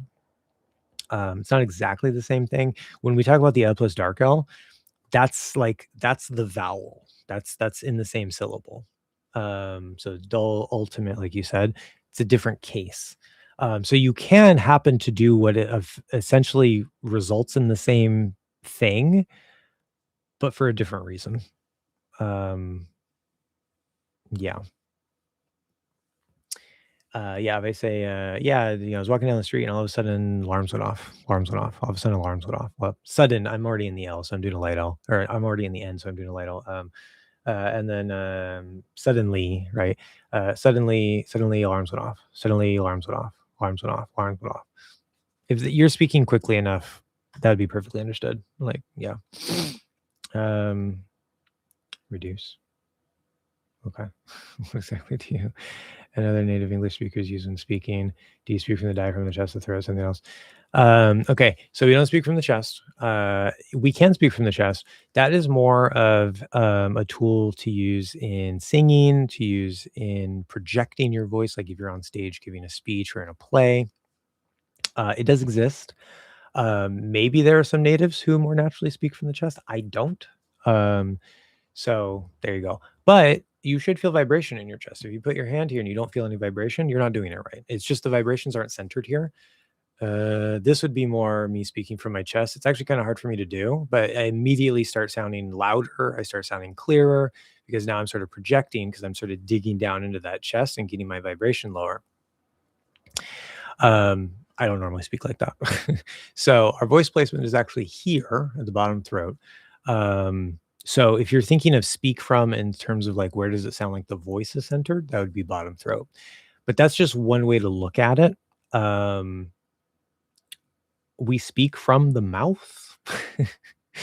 Like, right? Like posture has a big influence in where resonance lands and stuff. There's like a mouth resonance, there's a throat resonance. Um, in fact, the concept of speak from a place in English almost seems nonsensical to me. Like, unless we're talking about all the way up in the nose, like you shouldn't be talking up here. If you're speaking from your nose, okay, some people do that. That's not the norm. So no judgment on them. But that's not, what uh what we would expect to hear and not what you should be trying to do if you want sort of a general neutral accent, right? Um, and I even saw a Rachel's English video at one point where she was trying to demonstrate. She's like, this is speaking from the nose, this is speaking from the throat, and this is speaking from the chest. And when she did the throat and the chest, I was like, I hear practically no difference, and they both sound perfectly natural to me. But she was saying the chest one is the correct one. So, like, the nose one was definitely off. Don't worry about speaking from a place. You should be using your diaphragm when you're breathing in and you're breathing out while you're speaking. That has nothing to do with where you're speaking from. That's just a part of American English speech. We use the diaphragm to pull the air in, and we use the diaphragm while we're speaking to help have a nice, good, steady base of air flowing out. That has nothing to do with speaking from a place.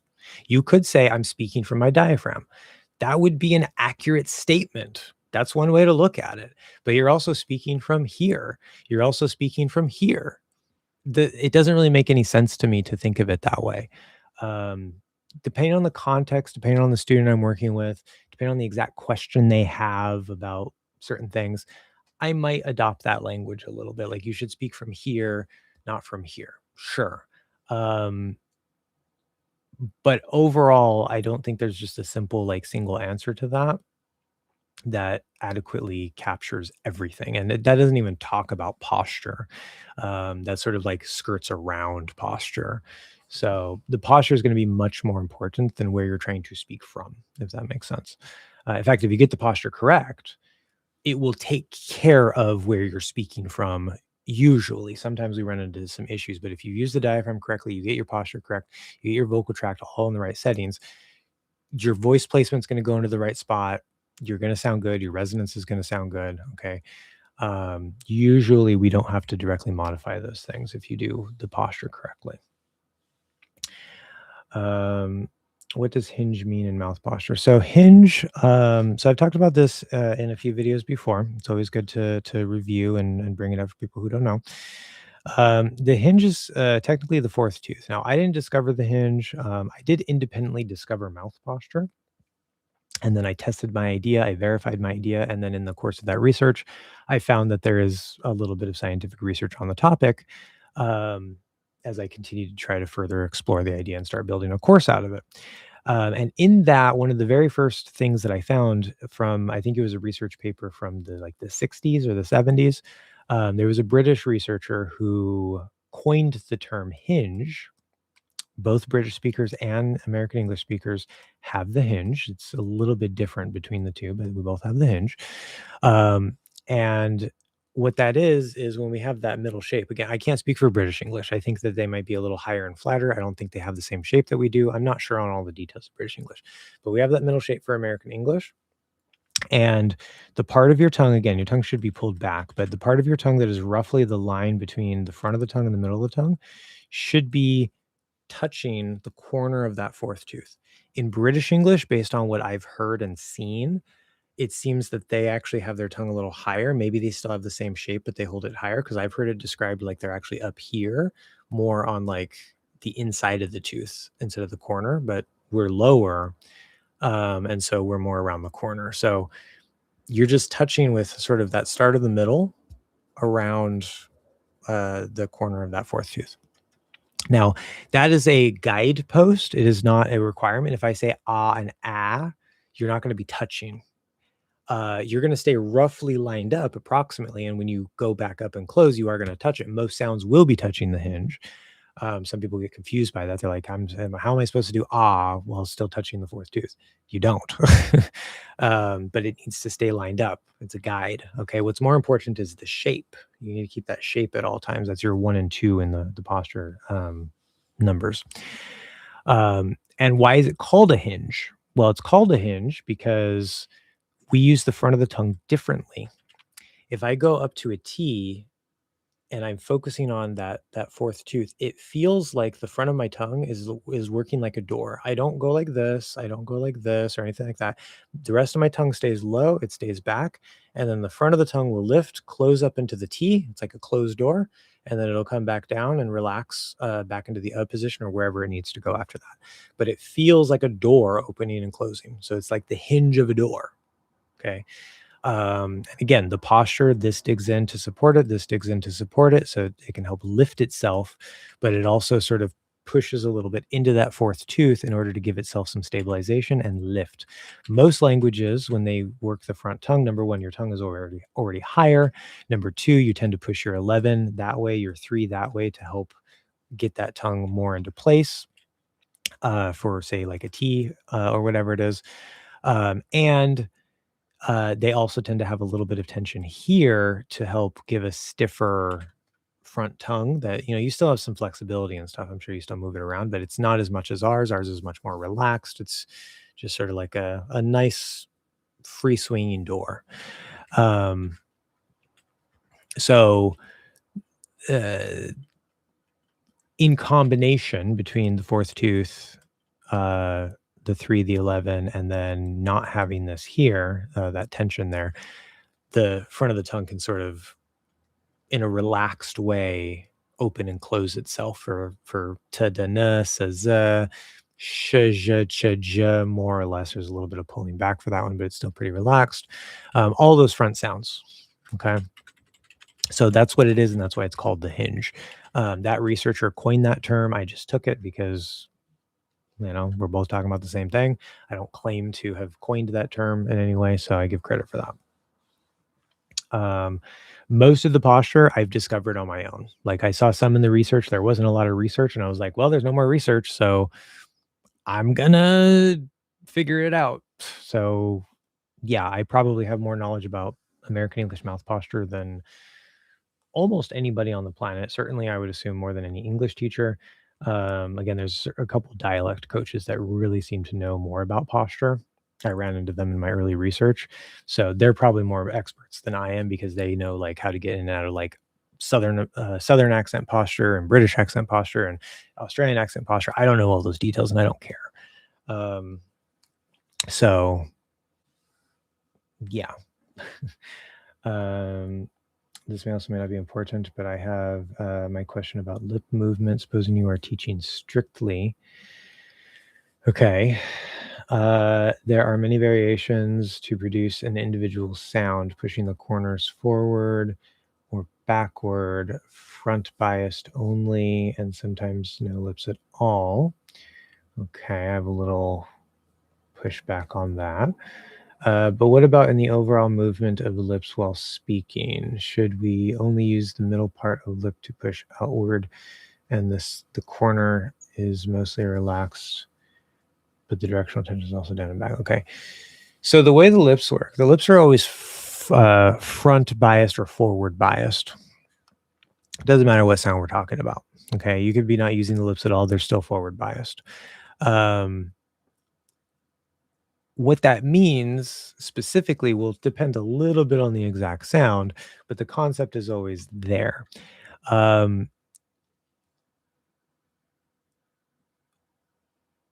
If you set up in an bass you shouldn't have any tension in your corners. They shouldn't be pinched. They should be sort of nice and relaxed. Just a nice little, okay, they come together. If I say okay.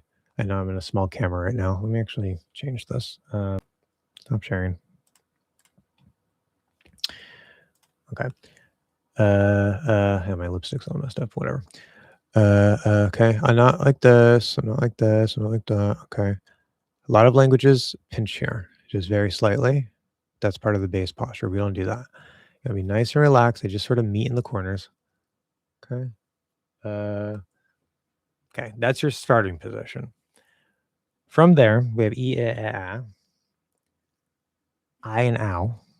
Okay. And in those four sounds, there's essentially front vowels. Start of I and ow is the same. Ow can also start an ah. It's variation.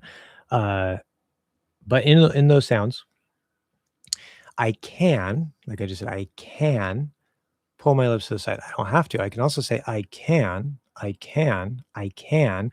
Notice how it sounds a little bit clearer, a little bit more articulated if I do pull the lips back, but it doesn't really change the accent. Okay. It doesn't really make that much of a difference overall. The sounds that pull the lips this way, you never, ever, ever, ever, ever have to pull the lips to do those sounds. It's not required to make the sounds. It's not part of the sounds. Okay. I can say I, ow. That's fine. Okay. Do we tend to get the lips a little bit engaged? And if we're exaggerating or articulating, do I say exaggerating? Do you see what I mean? See? Yeah, we will. It's part of speech. So if you're exaggerating, you're articulating, fine, feel free to do it. But when you're practicing the basics, don't feel like you have to really care about the lips. What's much more important is to keep the lips more relaxed. You're not pinching, you're not doing this. Okay, that's going to cause other problems, other tension. Just keep it kind of relaxed, okay? See, I don't have to do anything with my lips. Okay.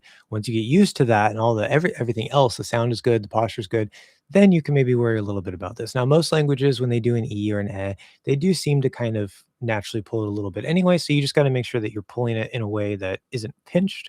It's more in a way that's based on how we do it. Okay. Technically in a way that's still front or forward biased, but that's harder to explain and doesn't really matter. We don't have to get into the weeds there. So I'm not going to worry about that. When we do a lip sound. Okay. Actually, let me stick with the other vowels. When we do a sound that can push the lips forward. So if we have an oo, o, sh, j, ch, j. Okay, some consonants, some vowels. Right? Again, we're not pinching. We're not doing sh, sh, sh, j, j, j. It's too much. Okay, it's too tight. Plus, a lot of languages, when they have that pinch, they're also pulled back. So then you're trying to push the lips forward here, but you're also still pulling back. You're like, ooh, ooh. No, okay. You will get some tension here, very little in the corners. There will be not, we don't really want any pinch. It'll be a little bit more pinched. It'll look a little more pinched than if they're completely relaxed, but you're just going to get a little tension in order to push forward. Okay, notice that already helps to start separating my lips. I'm not even using my lips. Okay. And then top, middle, bottom, middle, you're trying to pull them apart as you slightly tense and push forward. So you get, okay, ooh, oh, sh, j, okay. Very nice little motion there. Okay, the ooh and the o comes more around. What is special? We'll come back to W, but ooh and o, they'll go up and then they'll come around. The other ones, they just come up, but the corners are going to be the same as you go through that. And then when you release either this position or you get to the end of that ooh or o, you release this and the lips will just come back. So you don't pull them back. You don't say like, ooh, that'd be wrong. A lot of people do that by accident. Ooh, you just let them relax. They will come back because they were pushed forward, but you don't pull them back. You just go back to neutral. Ooh. Okay. If you're doing a W, wood doesn't go up, it goes out, and it goes out more than any other sound. So you're just using this part. Again, we can't be too tight, but you are going to tense and squeeze forward. But when you squeeze forward, that's going to pull these apart, right? So what we do instead is we're going to take this top part here and this bottom part here right in the middle. This is front biased, right? Forward biased. And what we're going to do is instead of letting them be pushed apart by the corners, we're going to tighten them to come together.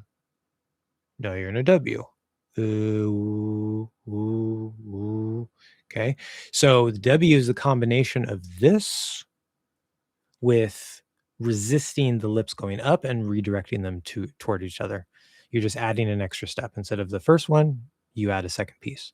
So if we say woo, woo, notice the W does come out a little bit more as well. It's the most forward sound.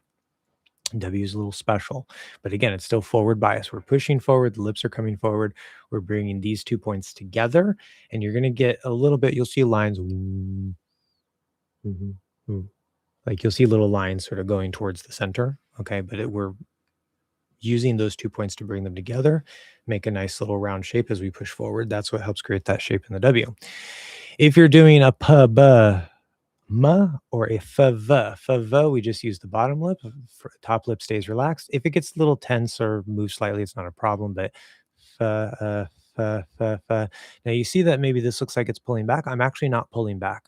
What's happening is as I'm bringing this lip up to the tooth there, it's causing this to push back. So I'm not actually using the muscles to pull. There's no pulling. It's just displacing them. And I don't even have to do that. See, but if I go, see, you can get it to where it's a little displaced and you can get a little tension there. It's not that you can't pull at all. You just don't want to be tight and you don't want to be doing like this. You're not using the muscles there, like that's wrong. Okay. The. So don't think of that as pulling. Think of it as more it's being pushed into and then maybe stabilizing. For p,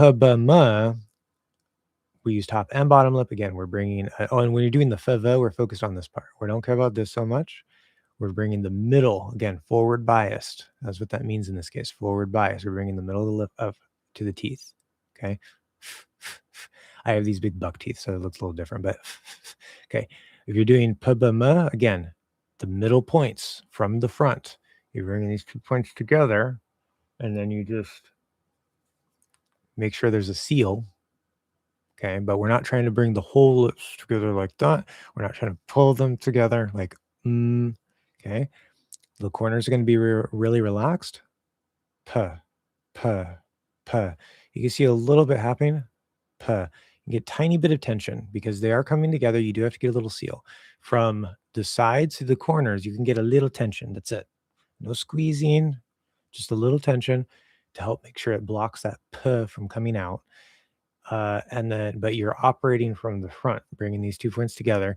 And then when you release a P and a B, especially a strong P, you want to open from that little hole in the front first, rather than letting it come either from the sides or equally. So we don't say p, p, or p, p. We do a little hole. And you can also even tense forward a little bit. It's optional. You don't have to, but that's where the P and B are. See, it starts opening there, and then the rest opens. Okay, forward biased or front biased. The overall movement of the lips when speaking, again, the lips are not the most important thing. Do we use them? Yes. A lot of the illusion of the jaw moving is because the lips are moving. If I put my hand here, it looks like my jaw is moving a lot, but it's actually not, because you can see from my hand, my jaw is actually not moving that much. But if I talk like this, it actually looks like my jaw is moving around a lot more, mostly because of the lips. But especially if we're speaking a little more lazily, like I really don't have to move the lips all that much. It's not going to sound as clear. I still have to close them to do like puzz and buzz and stuff. Maybe a f. So there's going to be some movement in the lips, right? It's unless you're like a trained ventriloquist, it's hard not to move the lips at all. What's more important is getting the posture of the lips correctly, and then just adding at least a little bit of it. Again, p, b, f, v, you have to bring them together to form those consonants. But for the vowels and stuff, as I said, ooh, I could say ooh, sh, z. You don't even have to use lips at all. Okay. So for most sounds, you don't even need the lips. Okay. W, you definitely need the lips. P, b, m, f, v, you definitely need the lips. Does that mean you shouldn't use the lips at all? No, it just means you don't have to worry about them as much. As long as otherwise you sound good, then you're fine.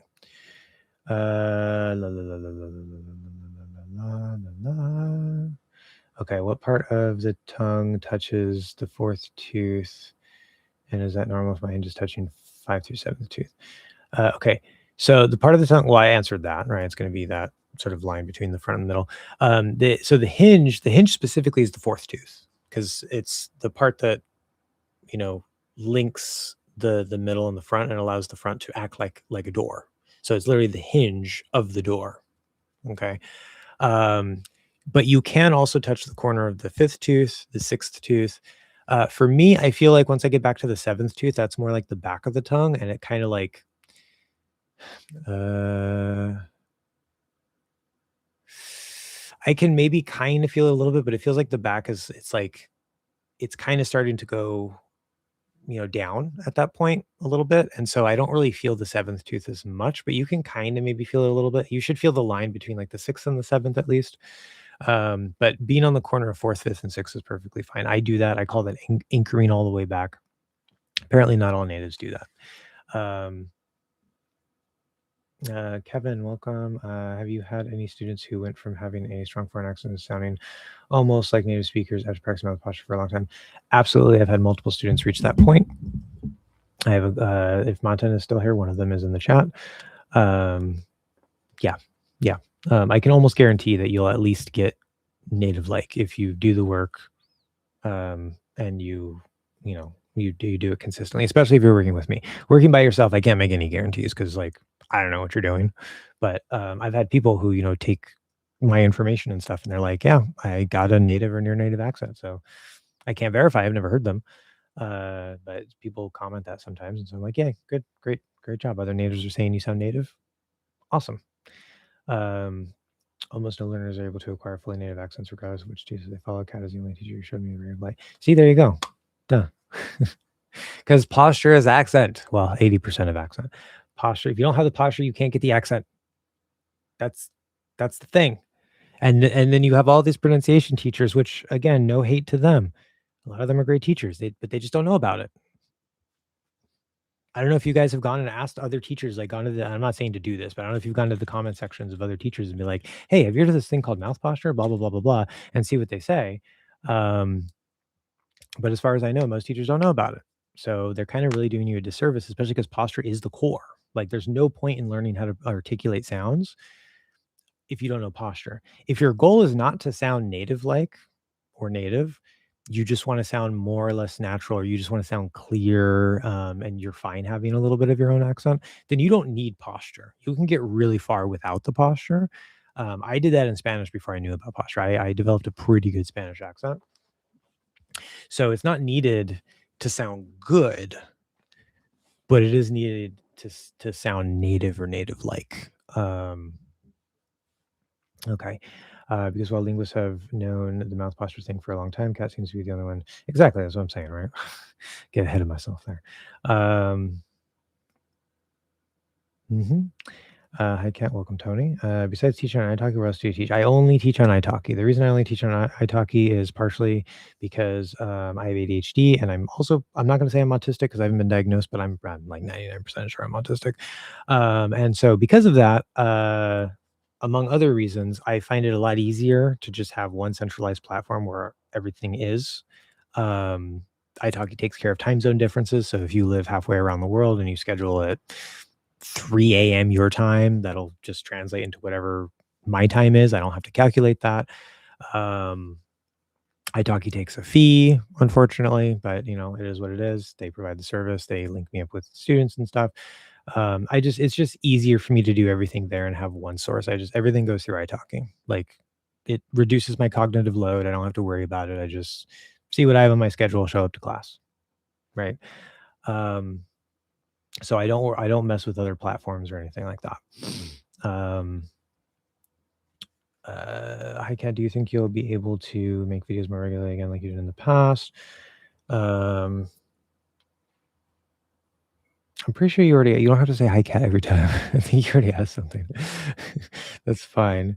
But yeah, that's the same person, Jacqueline? Okay, whatever. I just feel like it's weird to say hi in the middle of a conversation, but I already answered a question from you. And that probably sounds really annoying. Sorry. We look forward to your videos and live streams. They've been so helpful for improving our accents, making English easier to understand, and helping us better understand Native American speakers. American Native speakers, technically. Native American speakers would be like indigenous people. It's a common mistake. Sometimes I know what you mean. It doesn't really matter. We really appreciate it. Sometimes I make that mistake myself. We really appreciate all the time and effort you put into teaching. Okay, well, great. Awesome. Yes, cool. Thank you. Will I go back to making videos regularly? It's unlikely. I'm not going to say impossible.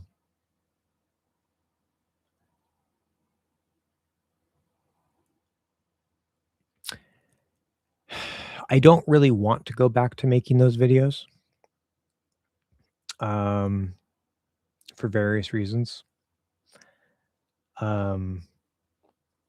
Like honestly, I hated making those videos, most of them. But I'm a content creator. Like I gotta make videos, right? So like just like the process of it and stuff. Um, Plus I'm getting ready to still haven't completely committed, but like 99%, I'm gonna be relaunching my second channel. I'm gonna be making videos there. And so even if I have time to make videos here and there, I know based off of how my brain works and my cognitive load and like trying to balance my mental health and stuff, there's no way I can make regular videos for both channels. I don't even know if I can make regular videos for the other channel. Um, but I'm going to be making videos on that channel. And then I'm here on the live streams, one, to hopefully maybe get some more students, two, answer your guys' questions, help you out, right? So if you're studying on your own, three, hang out, got some cool people come into the chat and stuff. So, um, yeah, the main reason why I'm here now is to hopefully get more students, honestly. And you know, it is what it is. So I'm like, yeah, I was gonna say something else. I forgot what it was because you know, yeah, my brain. Completely lost my thought. Oh, my brain's rebooting. I hate when this happens. Sorry, give me a second. Sometimes my brain, like, it'll just completely lose the plot of whatever I'm talking about, and it'll just like I just feel like I'm not even really here. I need to focus. My focus is like gone. Um,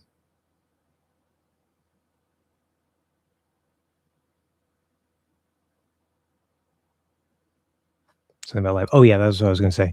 I particularly like doing the live streams because again, it's more interactive.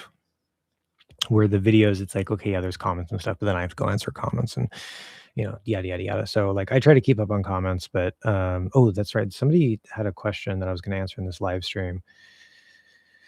And I told them I was gonna answer it in the live stream. I need to do that before I go.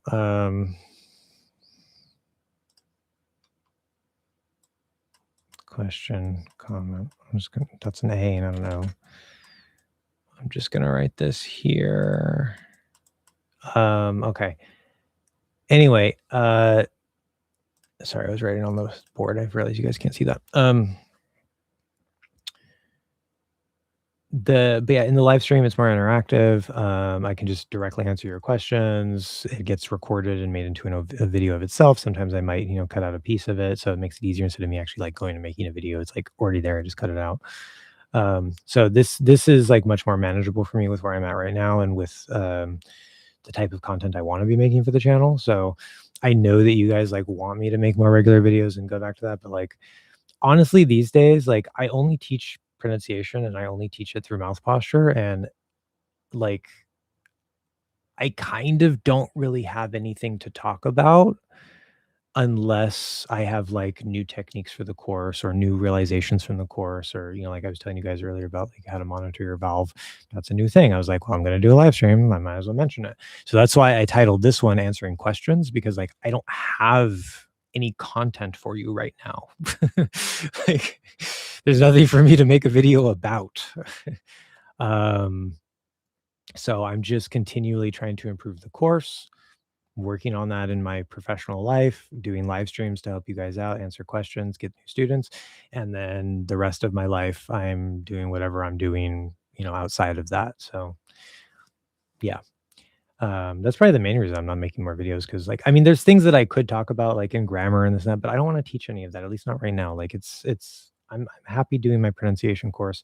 I know I could get more students if I taught more stuff, but I can't. I don't want to say hate it. There's some parts of English I hate teaching.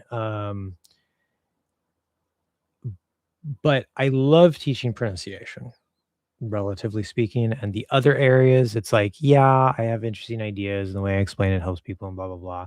But like, I really don't want to. Like, I really, really, really don't want to. So I'm just sticking to trying to build this course up. The exact surface area of the front half of the blade is under the middle bump, and the back half is nearly behind the bump. Yeah. Yeah, that would match up.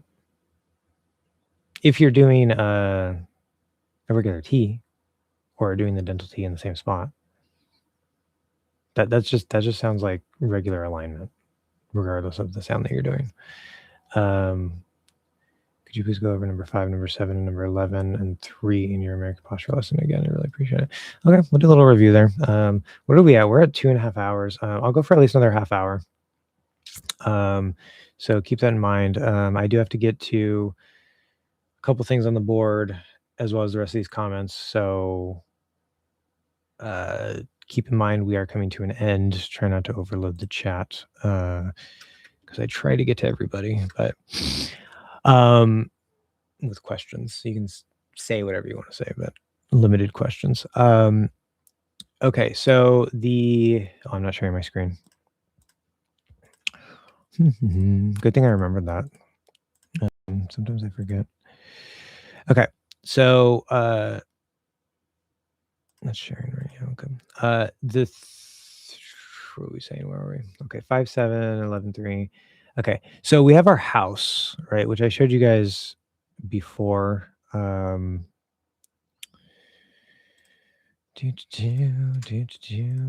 are a mess. Okay. So this is our house. You have your valve down at the foundation. You have your 3 and your 11 first floor. 1, 2, 5 is the second floor. 7, 8 are the chimney, and then 6 is sort of the glue between the foundation and the first floor. Because that sort of connects these areas here. So I'm gonna start from the bottom up because that's the better order to go in. So if we do 3 and 11, right? These two are sort of indirectly tied to each other. They're all loosely connected and they'll affect each other, but the 3 and the 11 are a little more tied together than some other pieces. What the 3 does, the 11, it'll encourage the 11 to also do and vice versa, but just because you're doing the correct thing in one doesn't mean that you haven't let go of your tension in the other. You still might be fighting it. But I notice that when I get my 3 working properly in Spanish, my 11 wants to do more of the right thing. It's just, it makes it easier, just not guaranteed. So what the 3 does, remember in most languages, the 3 is going to be held higher, okay, because the tongue is usually higher in most languages. So there's a little muscle in here called the seat belt. That muscle can sort of push up to help raise the tongue, particularly in the middle part, or it can sort of relax down and then lock in a bit in order to give the tongue more space above it so it can come down. We can get the nice good shape in American English. So most languages hold it a little bit higher. I'm just going to put a line here. It's not necessarily all the way up here, but let's say yours is up here. You want it to come down more. Most of that is you're going to have to relax your tension that you may not even feel is there. You're going to relax it down, let it come down. You test that in is always our test sound. Okay, because it's the basic sound with no extra resistances. This is just base posture. Once that 3 comes down, you want to give it just a little lock in, just a little bit of downward tension. I noticed that helps a lot of people get fully into place and to sort of stabilize it a little bit. Keep in mind, I have many students that I routinely work with, especially in the very early part of the course, that I have to keep telling them lower in the 3, lower in the 3, lower in the 3. You're going to have to go lower than you think you have to, and it's going to feel weird at first. Got to get that 3 low. Okay. And if you're having trouble getting it low, if you feel like, it's really low, but there's like a lot of tension, I have to force it down. It's because you're still trying to push it up. Let it go. Let it go. Okay. It is possible to go too far. You shouldn't be pushing it to the top throat here. That might mean a problem with the 6, or you're just really way overdoing it. Not likely for that. So you shouldn't get too deep of a voice, like artificially deep. You shouldn't get a weird voice. That means you're messing with the top throat. But the 3 will be held at a lower position. Once it's there, it's going to have to sort of add certain resistances depending on the sound we're doing. So if you're doing like an E, that's a high front sound, from that bass position, you're going to actually feel it come down. If I put my hand here, E, E, you can actually see it move. You're not going to feel a whole lot in the front half of the 3 here, but you will feel more closer into this corner. And again, it's just stabilizing. It's digging in to help that tongue lift up by itself. Okay. Not all sounds have to push down. The e and the ah, you just get a little squeeze in there. Same thing with the start of I and ow, you can get a little squeeze in there. The reason why it pushes down is to help the tongue lift, especially in the front. You'll feel more in the front than the back, more in the vowels and the consonants. But basically from O upward, so like the O, the the oo, w, k. K is a little special because it has some sort of lean on the top, and so you might feel it push down a little bit as you're lifting into the K, but once you're in the K, it actually might feel like it's being pulled up a little bit. It'll feel more relaxed. K is a little bit weird. But the T, the E, all these front sounds here, basically from I up, I, E, Y, all the consonants, ta, da, na, sh, zh. Okay, you're gonna be pushing down in the 3. You'll have a little extra more, and a little extra. And then when you release that, say you say done, you go from d to you're gonna make sure that you don't come all the way back up to your posture. You just release the resistance, and then you go back into the N. You're gonna push down. So you're like done. Okay, this up is not moving up. It's not pushing up. It's just releasing that downward tension from the D, going back to a neutral and then you push it back down as you lift into the N. Okay. Hopefully that's pretty clear on the 3. La, la, la, la, la, la, la. The 11, let me put the I down here first. The 11 is a little more complicated. It's harder to feel. The 11 is the hardest thing to feel. Most languages are going to sort of pinch that, push it up and forward along with the 9 and the mid throat. They tend to all kind of go up and be pinched. Okay, we don't want to do that. So if you're 11, if you feel like your 11 is more or less doing the right thing, but it's not in place, maybe it's your 9, right? That's again why we want to start from bottom up. We sort of wiggle into these pieces as we get better and try to, start stacking them. But we don't want to be pushing this way. We want to relax wide. Okay. We're going to come down and back. You should feel, compared to your posture, almost as if the root of your tongue is falling into your throat. You might get a sensation that you're going to choke, but if you sound clear, you're doing the right thing. Most people will experience it. If they'll feel like they're going to choke, but they sound clear. It is possible to go too far and actually, if you start blocking things off, you went too far, you did something wrong. Um, okay. So that's again just for our base sound. So nothing this way, relax wide, come down and back, just sort of hanging out. When I do almost any sound, the 11 is going to have resistance. Well, it is going to have resistance in every sound technically, except for maybe ah. I don't have to do it, and then of course, I don't have to do it. So and ah, you just have base 11. But if you do any other sound, you're at least either going to get a little bit of a squeeze, probably push down and back for the front sounds, just down for the back sounds. It's a counterweight, right? So if the sound is up here, it's going to go that way. If the sound is up here, it's going to go that way. Um, if the sound is lower, like the eh and the ah, you're generally going to be going that way because that's this way. But those are a little bit special. You don't really need much. And then the ah, as I was talking about last time, you can get a little bit of sort of a curl back in on itself. You're not going like this. It just sort of feels like this. Like it's still in the same position, but it's sort of curling a little bit very lightly. In ah, that can help you stabilize your ah sound.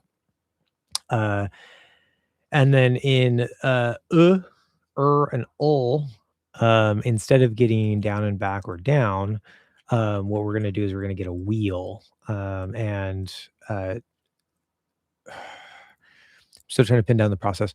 The is going to turn the wheel this way. Because it just wants to support that middle, but then it goes back in on itself to make sure that it stays in place. So you just sort of feel like a turn. It stays in the same area. You're not doing that or that, but it's trying to support that middle tongue and that shift in the tension, basically, while still keeping it itself in place. So the is a little bit special there. The and the dark L, they're going to go the other way. I forget if one of them, I forget if you can do it in both of them. I have to remember, but I think in the yeah, technically in both of them, you can actually turn the wheel either way. But usually, the best results I get from people is by turning the wheel counterclockwise. So, like you're going sort of towards the front on the top part and towards the back on the bottom part, like that. For the and the dark L. And then you're just going to go clockwise for the but technically you can go either way in the as in book, the high schwa, and the dark L.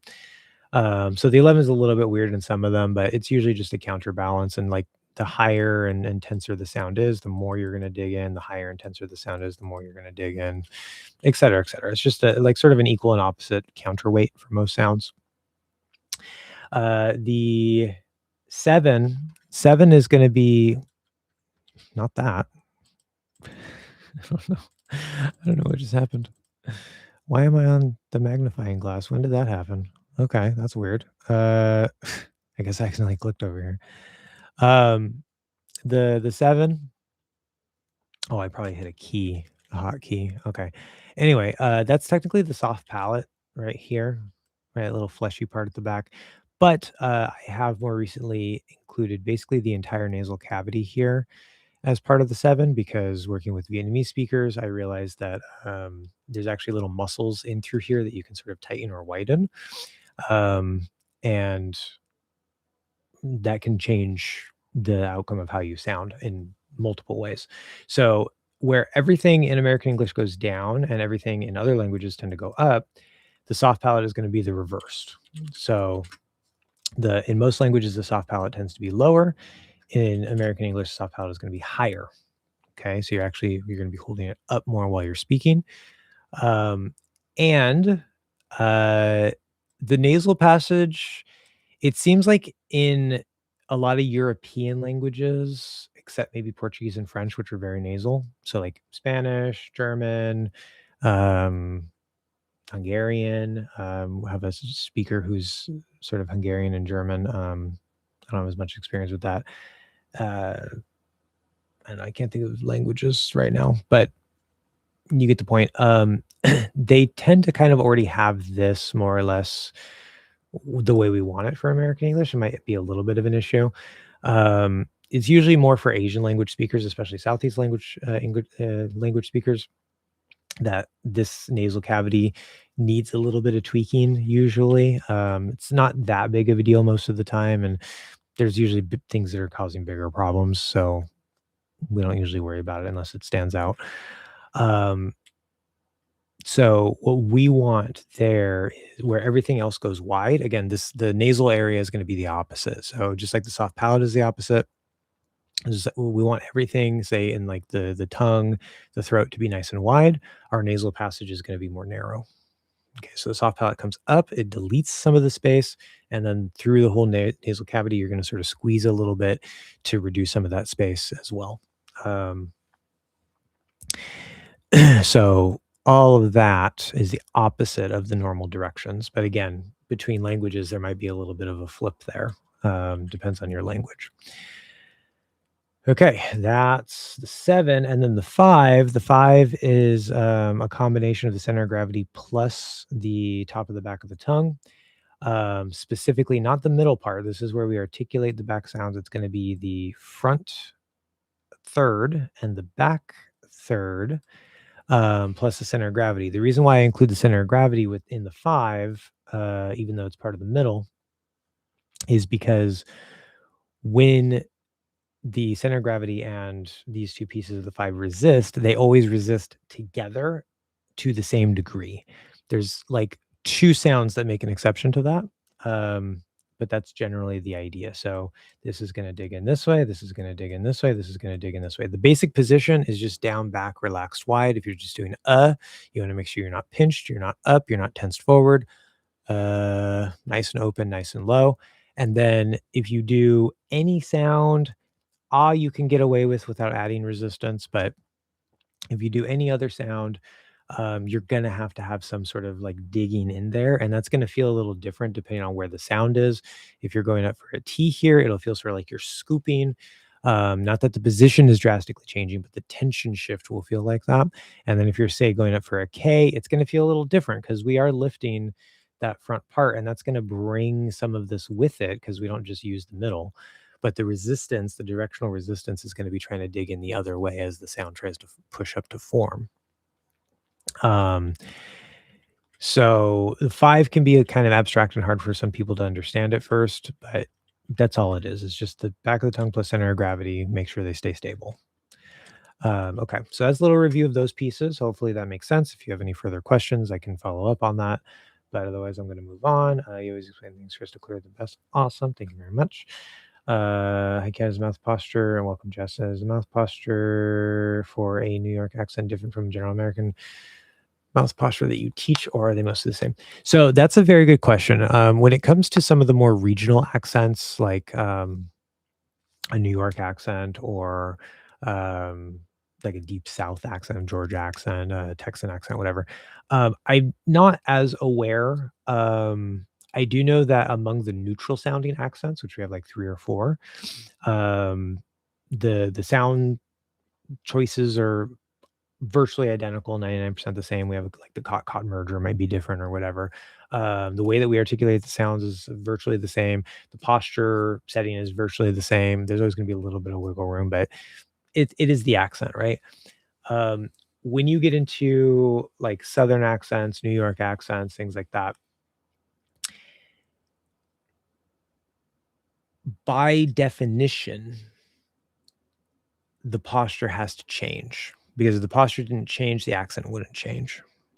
Like, as I said, posture is essentially accent. It's not everything, but it's the core of accent. If you don't have posture, you can't have the accent. You can get close without the posture, but you can't get like a perfect native sounding accent without the posture. It's impossible.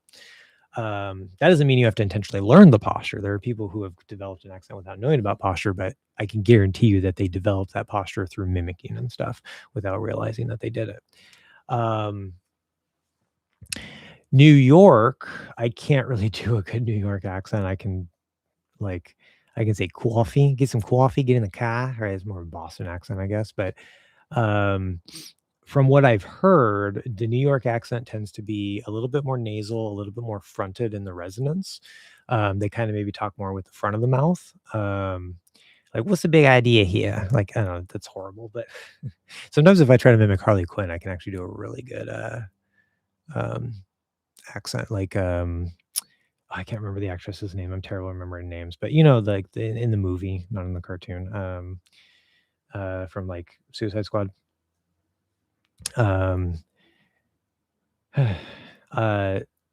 She has that sort of accent, and anyway, yeah, no, the posture is going to be a bit different. Would the posture have some similarities or some overlaps? Almost guaranteed.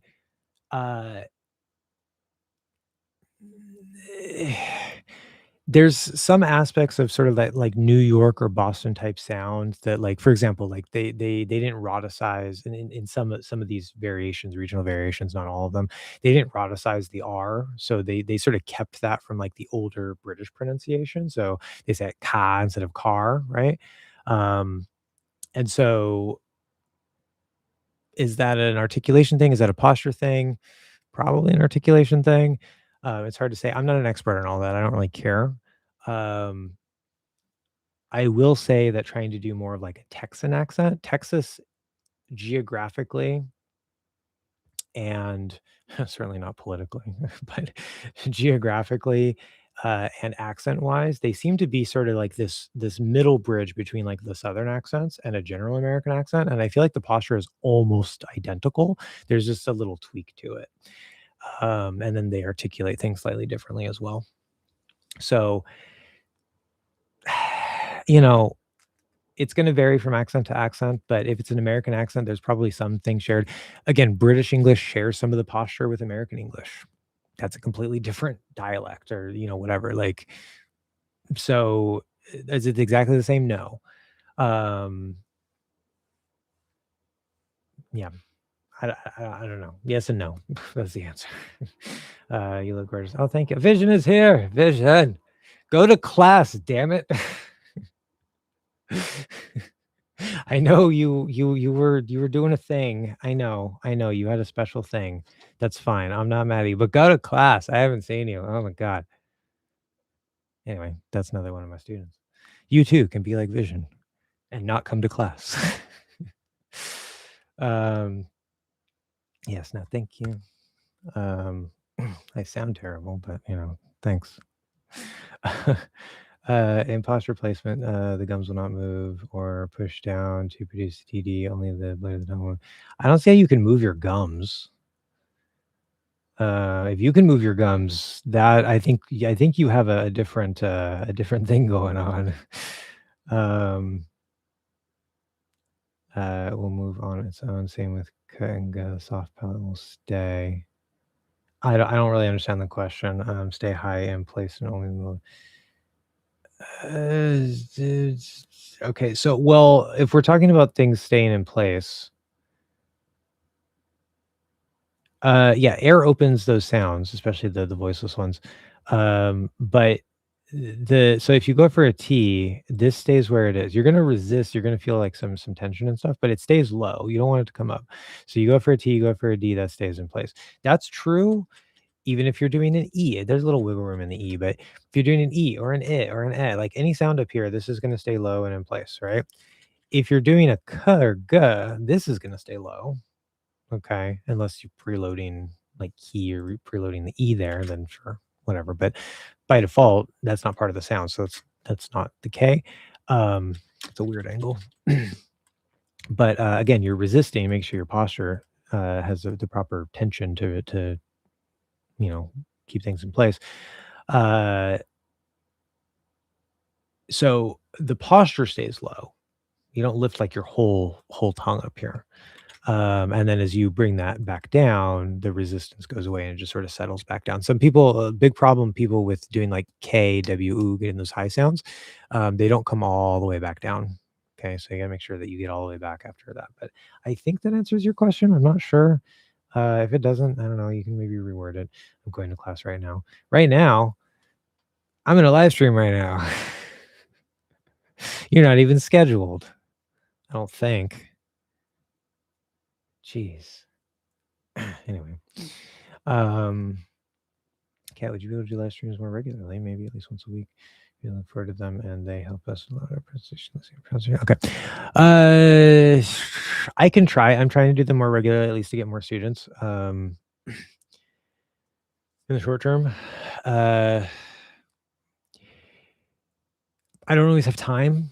Like, this is literally 3 hours that, like, I could have been going and trying to make money doing food deliveries. Part of the reason why I put the live stream today is because I actually have, like, I have 4.5 classes or 3.5 classes scheduled, which gives me more than enough money I need to make for the day at the daily level.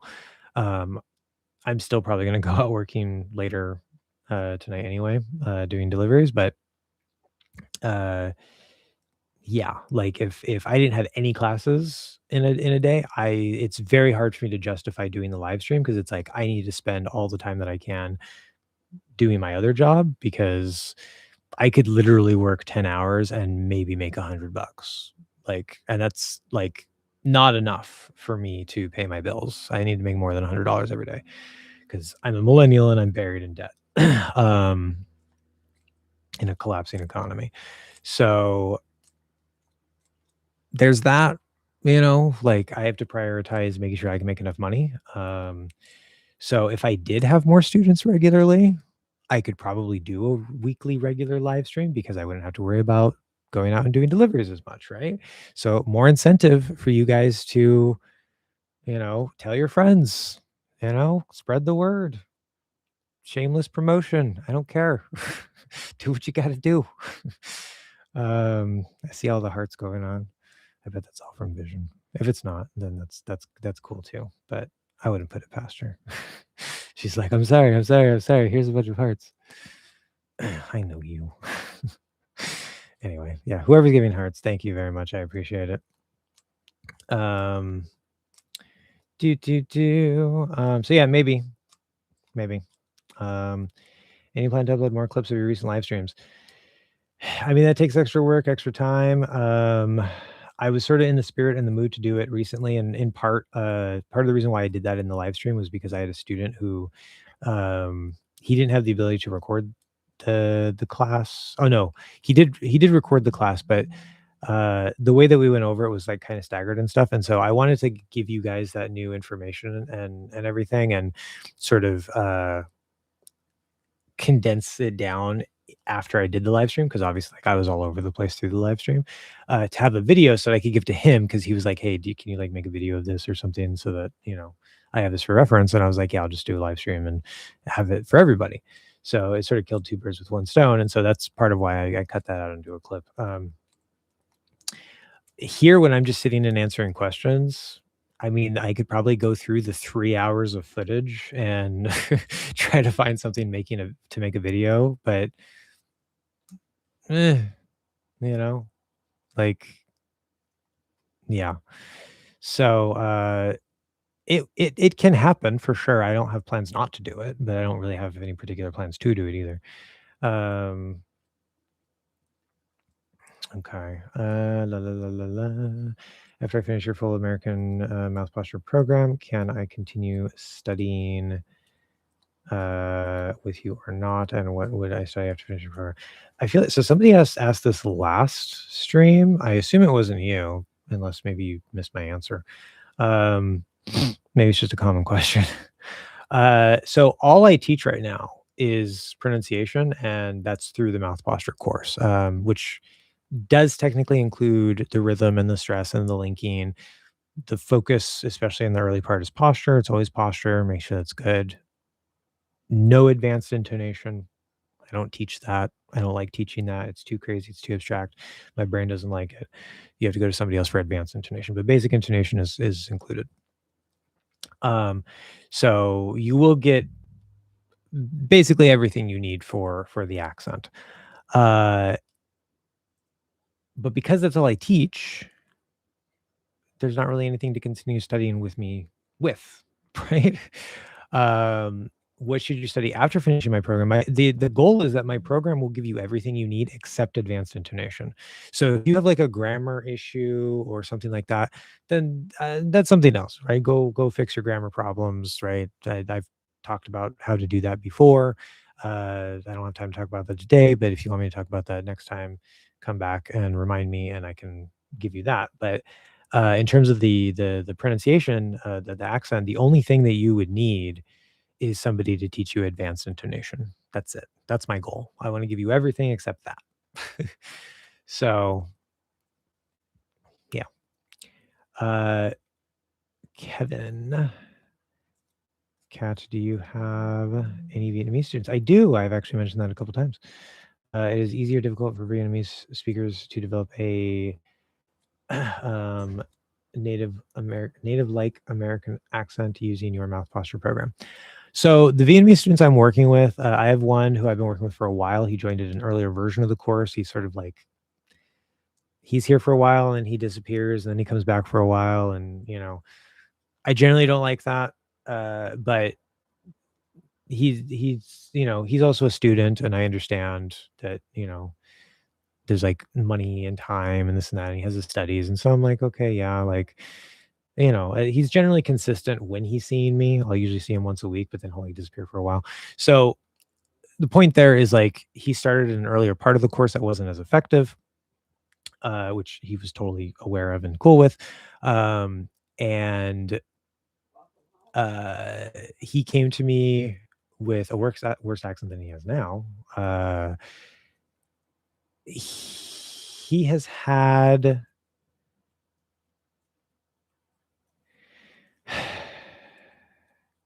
some difficulty with solidifying certain things. Some things are kind of sticky for him, particularly the nose, right? It was between him and another Vietnamese speaker that I realized this whole sort of like nose sort of squeezing or widening thing, because Vietnamese holds it a lot wider. And that's part of again, I'm not Vietnamese. I don't sound Vietnamese. My nose is a little stuffy, but instead of saying like p, or I'll do b because it's better. But if instead of doing like b, that's what we would do. It's more like b, b, b, b, b. So I'm kind of like that because the nose is b, b, b, b. I'm trying to like widen the muscles in there a little bit. So that's like his biggest problem. He doesn't have too big of an accent, but he doesn't quite sound like a native. He's kind of like natural to native like. And he has improved, right? The other student I was working with for a little while, and I think it seems like some sort of life or family thing kind of came up, and she was really motivated and stuff, and she was starting to make some progress, but she didn't get super far because whatever happened. I don't know. I'm not going to pry. I know something came up, and I haven't seen her, so I assume she'll come back later. Hopefully everything's okay with that. But aside from that, it's really the one student that I have the most experience with, and he has seen improvement. He didn't have a super thick accent when he came to me, so I don't know. My experience with Vietnamese speakers is limited, but I do have that experience. I can't give you any like exact like, oh yeah, if you take the course, you'll sound native like. But there's a very good chance. Yeah, like I don't think it particularly matters on your native language necessarily. That's just your native language might pose certain extra little barriers like in the nose or whatever. It's and I'm developing techniques for that on the side as I go. So, uh, Hi, am I supposed to make the belt to slide backward? And I don't know what you mean by belt. What's belt? Do you mean like the middle shape? I don't know what belt is there. I don't think I've used the term belt in this course. Oh, the seatbelt. Duh. Yeah. Okay. Now that makes sense. Yeah. I didn't even pick it up from context. Like belt, what belt? I'm thinking of the tongue. Yeah, no, the seatbelt. No two there, by the way. Am I supposed to make the belt slide backward and downward? Slide isn't necessarily the term I would use. The three, I can't say for sure in the three because I haven't really mastered any other posture yet. I'm getting close in Spanish, I think. And based on working with people, sometimes if they try to bring it back a little bit, it can help. The only language where I've really noticed that that's necessary is for Hindi speakers.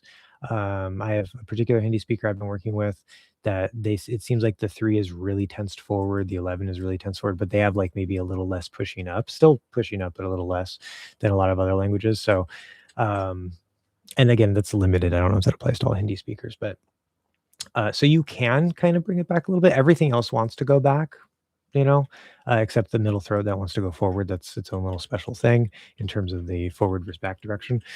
But it should come down. Slide isn't the word I would use. I would say like you should feel like, because your posture already feels relaxed, so you should feel like you relax whatever tension you're holding up that you don't feel. That takes practice, but it'll sort of relax down a bit, and then you just sort of lock it down. You sort of push it down a little bit, not too much. Give it a little structure so it's nice and solid. Okay, and then it's just low. It should definitely come down. Like, I don't even know your language.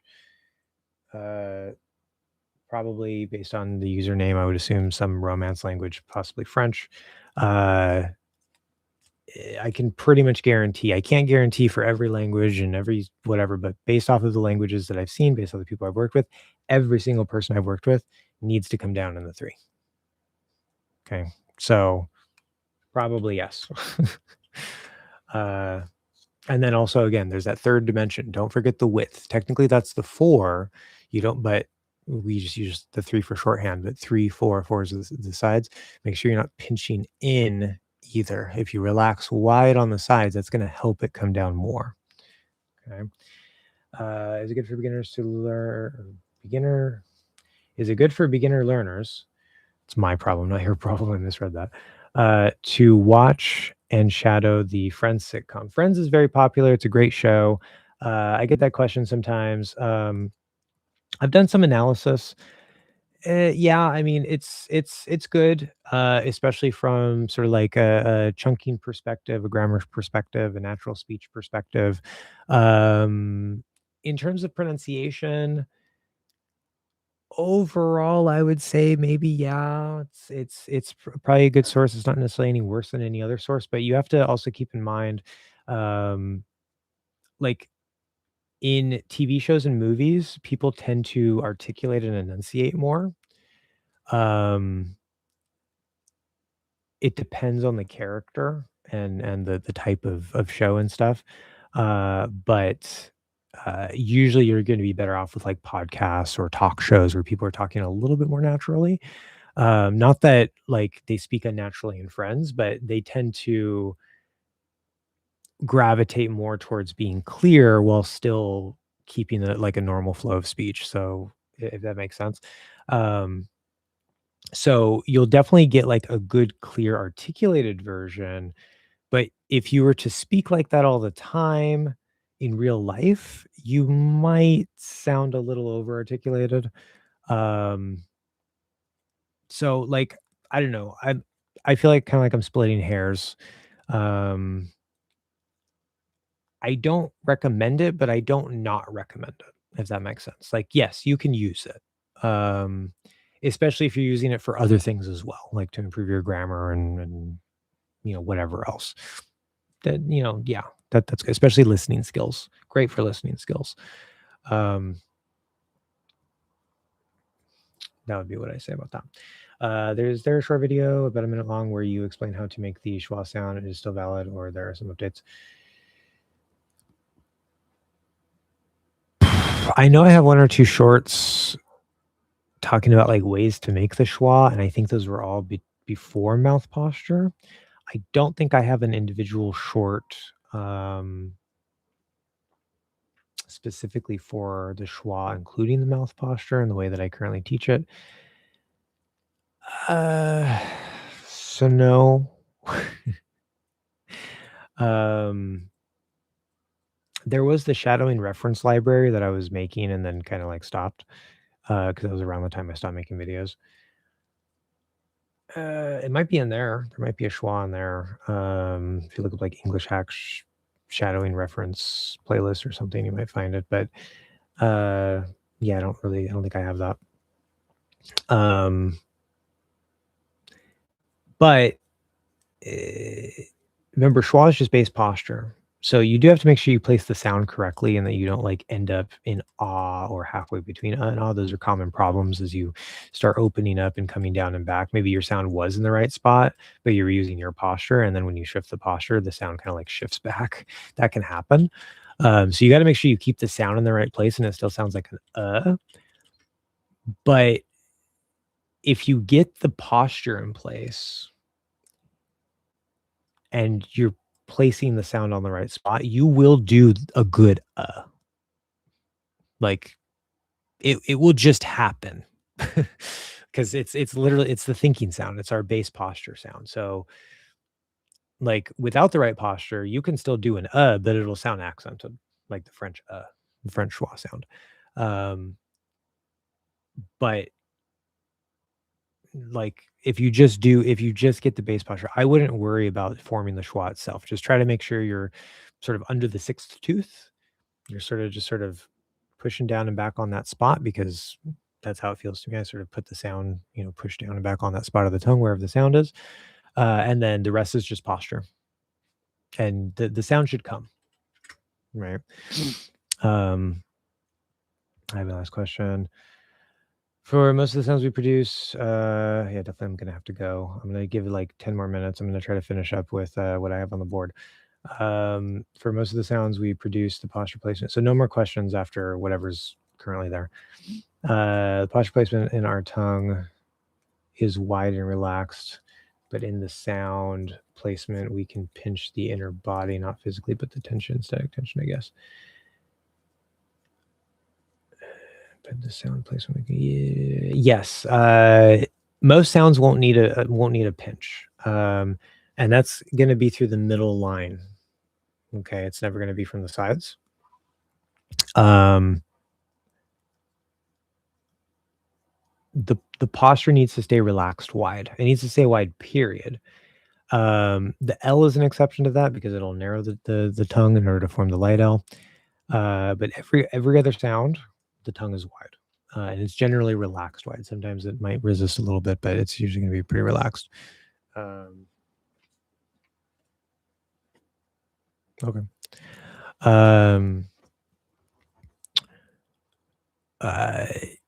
Some sounds like in the k and the t, squeezing that sort of middle line part can help you get a better result. Sort of squeeze it through that spot with the breath. Most sounds you don't really need too much of that.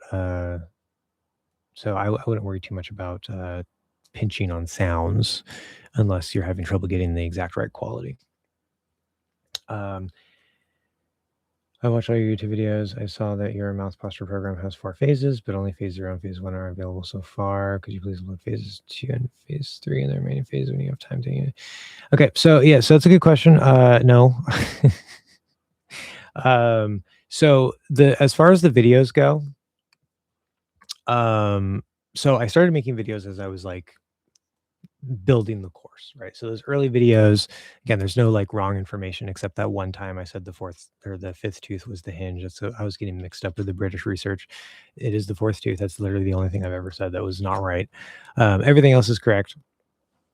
But it's just like it's in a different order, it's in a different form, it's maybe not optimized, it uses some outdated images or techniques or whatever. It's all still valid. And what I did was I laid out phase 0, I laid out phase 1, which by the way, now with the way that I teach from the bottom up in the current version of the course, I usually don't even need people to do phase 0 anymore. So working live with me is always going to be the best. I know not everybody can afford that, but I'm just saying that's part of why I'm doing the live streams, because then, I can interact with you guys and, give you a little something. But Phase 2, so phase 3 no longer exists. What was going to be phase 3 sort of got consolidated. Phase 3 was gonna be the R and the L, and that sort of, ended up becoming what is the end of phase 2. So the current structure of the course, um, which I actually just posted this video recently, so you can go look at it, but, I don't even know what I'm looking at. Where yeah, right here. So we say we're at phase 2, so there's section 1. Um, this used to be 2A, phase 2A, right? I think approximately, and the exact order of the sounds might have been a little bit different before I had this, all these details, but it's probably more or less the same. Section 2 used to be section 2B, and I started making videos about that. Then I got into the last actual posture video that wasn't from a live stream that I made was talking about the R, okay? Section 3, you get into the R's and the L's, light L, dark L, and all the R sounds. Well, the R and how it's used in different combinations and stuff. There's just one R sound, but, that instead of it being in, its whole separate phase, it ended up becoming section 3 of phase 2. Um, because as the course evolved, it just made more sense to do that instead of having it be its own thing. Because I was thinking that the R and the Ls would be sufficiently different enough in terms of the posture and what they do to warrant a whole extra phase, and although they do, especially the R, although they do kind of tweak some things and do some weird things that other sounds don't really do, once I got a better understanding of those sounds and of the posture in general, as I continued to explore and develop the course, the more I realized that it's really just section 3. Like, you don't want to jump to section 3 if you haven't done section 1 and 2. It's not that, you know, close, but once you have a good base through section 1 and 2, uh, section 3 of phase 2 is where you sort of figure out how to start modifying a little bit with these weird sounds down here. Um, so there is no phase 3. I did make the R video. I might at some point, maybe I'll just make it into like from a live stream and I'll just clip it out. So maybe next time that could be the topic. That would be a good idea where I go through, I could do an R review maybe if I have time, but I can go through and do the light L, which I actually talked about this in one of the recent live streams, like 3 or 4 live streams ago, where I talked about the light L and the dark L with the posture, but I could just do like an official thing, bottom up with all the new thing, dark L, light L, R, give you guys all the information in one place. Bam, it's a video. There's your section 3. Maybe if we have time or in another live stream, I can go into like giving you like combinations and example sentences and stuff more than just the basic word. But you also have, if you go here, right, you have access to this. This is open to everybody. You go to phase 2, section 3, RL. You have your L recordings, your R recordings. Okay, that's going to include light and dark. Okay, et cetera, et cetera, et cetera. I do think, yeah, this one I needed to redo. I have those files somewhere else. So that needs to be done. But standard sentences, right? We have 0.5 and normal speed. There's sentences in here that you can work with. So I'll probably just draw on these for the live stream just for reference, since these are ones you would practice from the course anyway. Just to give you guys some examples of how like the posture would sort of, stabilize itself as you're going in and out of those sounds. So we can maybe do a deep dive on section 3 next time. That's a good topic idea. So even though you didn't give me that idea directly, thank you. um, I was gonna say one more thing about that. And then I stopped making videos, right? And so the live streams that I've been doing since I came back, however sporadic those have been, I've only really been talking about the posture aside from answering your guys' questions. So that is meant to serve as sort of a continuation of like what's new, what's the latest thing, blah, blah, blah. Of course, it's always evolving. So if you go back to like the first live stream I did after I stopped making videos, that's not fully up to date as it is now, right? So as long as you keep coming to the live streams, asking questions, whatever, you can get what you need, except for feedback. Again, hopefully maybe I can do the StreamYard thing or something where I can actually get some people into the stream and we can do some actual like feedback and analysis type stuff. But yeah, otherwise there's not going to be, I don't have any plans to make more videos as like a separate thing. Do you think female learners should shadow female American speakers? It's okay to do both, but generally the rule of thumb is female speakers, female voices, male speakers, male voices, at least as a primary. It's not going to matter too much at the end of the day, but there are other little things like certain terms that maybe males or females are more likely to use.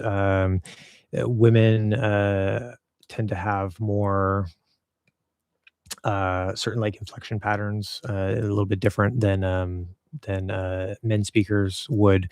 So it's worth having like a main person you're shadowing be of your same gender, and with like a similar voice or whatever. But you're also not trying to match the voice. That's a common trap. Like if you shadow my recordings, regardless of how my voice sounds, you're not trying to match my voice. You're trying to match the quality of the accent, and it can be hard to pull that apart in the beginning. But some people fall into that trap. So as long as you're focused on the quality, you're technically fine. It's just maybe the intonation layer is going to be, that's probably going to be the thing that's most different, and even that isn't like drastically different necessarily. Do you think I should study and practice mouth posture first for a while first to understand the sounds and then start shadowing, or should I start shadowing? That depends. They help each other, right? If you notice a weakness, do ear training. Do ear training on the side. You'll probably notice an improvement in your shadowing. Just kind of go, just do both. Ear training is generally primary, but learning how to produce the sounds and doing the shadowing also helps the ears. They're sort of tied together in a way. So yeah, I would maybe prioritize hearing, but don't be afraid to shadow. That's what I would say. Mouth posture inflow. Oh yeah, that's right. Oh yeah, I was gonna make it like where I go into sentences and stuff. Yeah, that's right. I remember now. Okay, that's all part of the course. We'll look at some sentences next time maybe. How do you know if you push out the middle throat to the right degree? You'll sound good. I don't have time to answer any more questions from the chat. If you get those 3 directions correct, down, out, and relax wide, you'll start sounding more open. You'll start sounding clear. You'll start feeling a lot more relaxed here.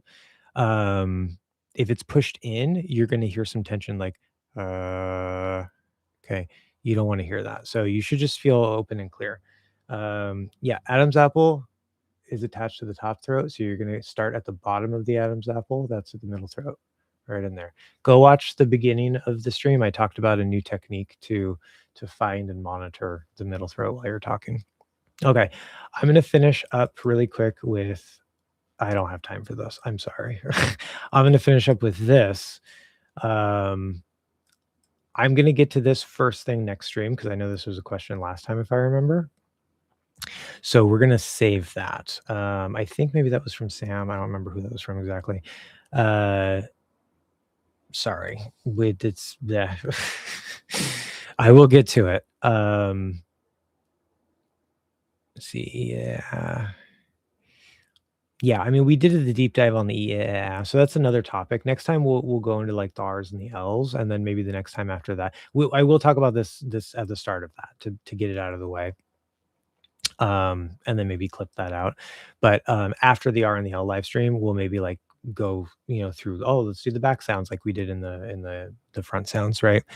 So that way you guys will have like sort of an updated reference for all the sounds and posture guidance and blah blah blah blah blah. We'll just kind of like go through the course roughly, sort of, maybe not necessarily in the exact order, but okay. So I'm going to save that for next time. There's a comment that I wanted to get to. Studio.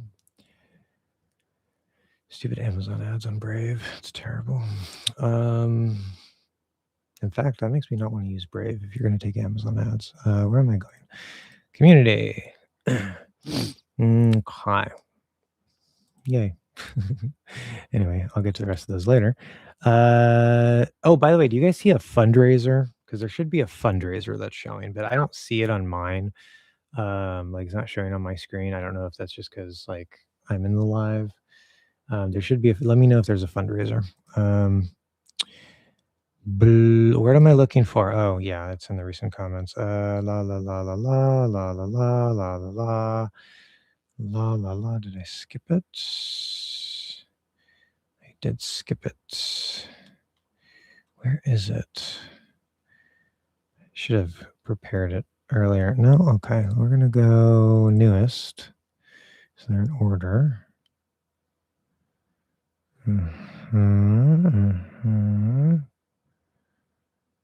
Nope.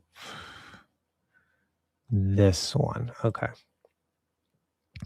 So, hi, Kat. I was wondering if you have any videos or guides on mouth posture or general talking. Like, based on my understanding, we need punctuation in here. Like, based on my understanding, it is to relax the tongue, then widen it out, and touch both sides of the cheeks, and then just kind of raise the sides of the tongue so they touch my upper back teeth, ideally fourth or fifth. This is a really long sentence. And then let the tip just lower behind the bottom front teeth. Is that correct? So no, that is not correct. You do need the tongue to be fairly relaxed. You're mostly relaxing your tension. Okay. You're going to widen it, but you relax wide. You don't push wide. That's a common mistake. You do not touch the cheeks. If you ever touch the cheeks, you are doing something very, very, very wrong. That's way too wide. Okay. We go to the corners of the inside corners of the fourth tooth. If you're touching your cheeks, you can touch the outside corner of your fourth tooth. That's not what we're doing. We stay inside the mouth. We don't go between the teeth. Okay. The only two sounds that can go between the teeth halfway, not even all the way, is eh and ah. Okay. On occasion, maybe I can kind of sort of feel my cheeks a little bit. If I get lazy, right? But that's not good posture. That's not the base thing that I want you to do. That's going to cause problems. Okay. Stay around the corner of the fourth tooth on the inside of the mouth. Again, relax it wide.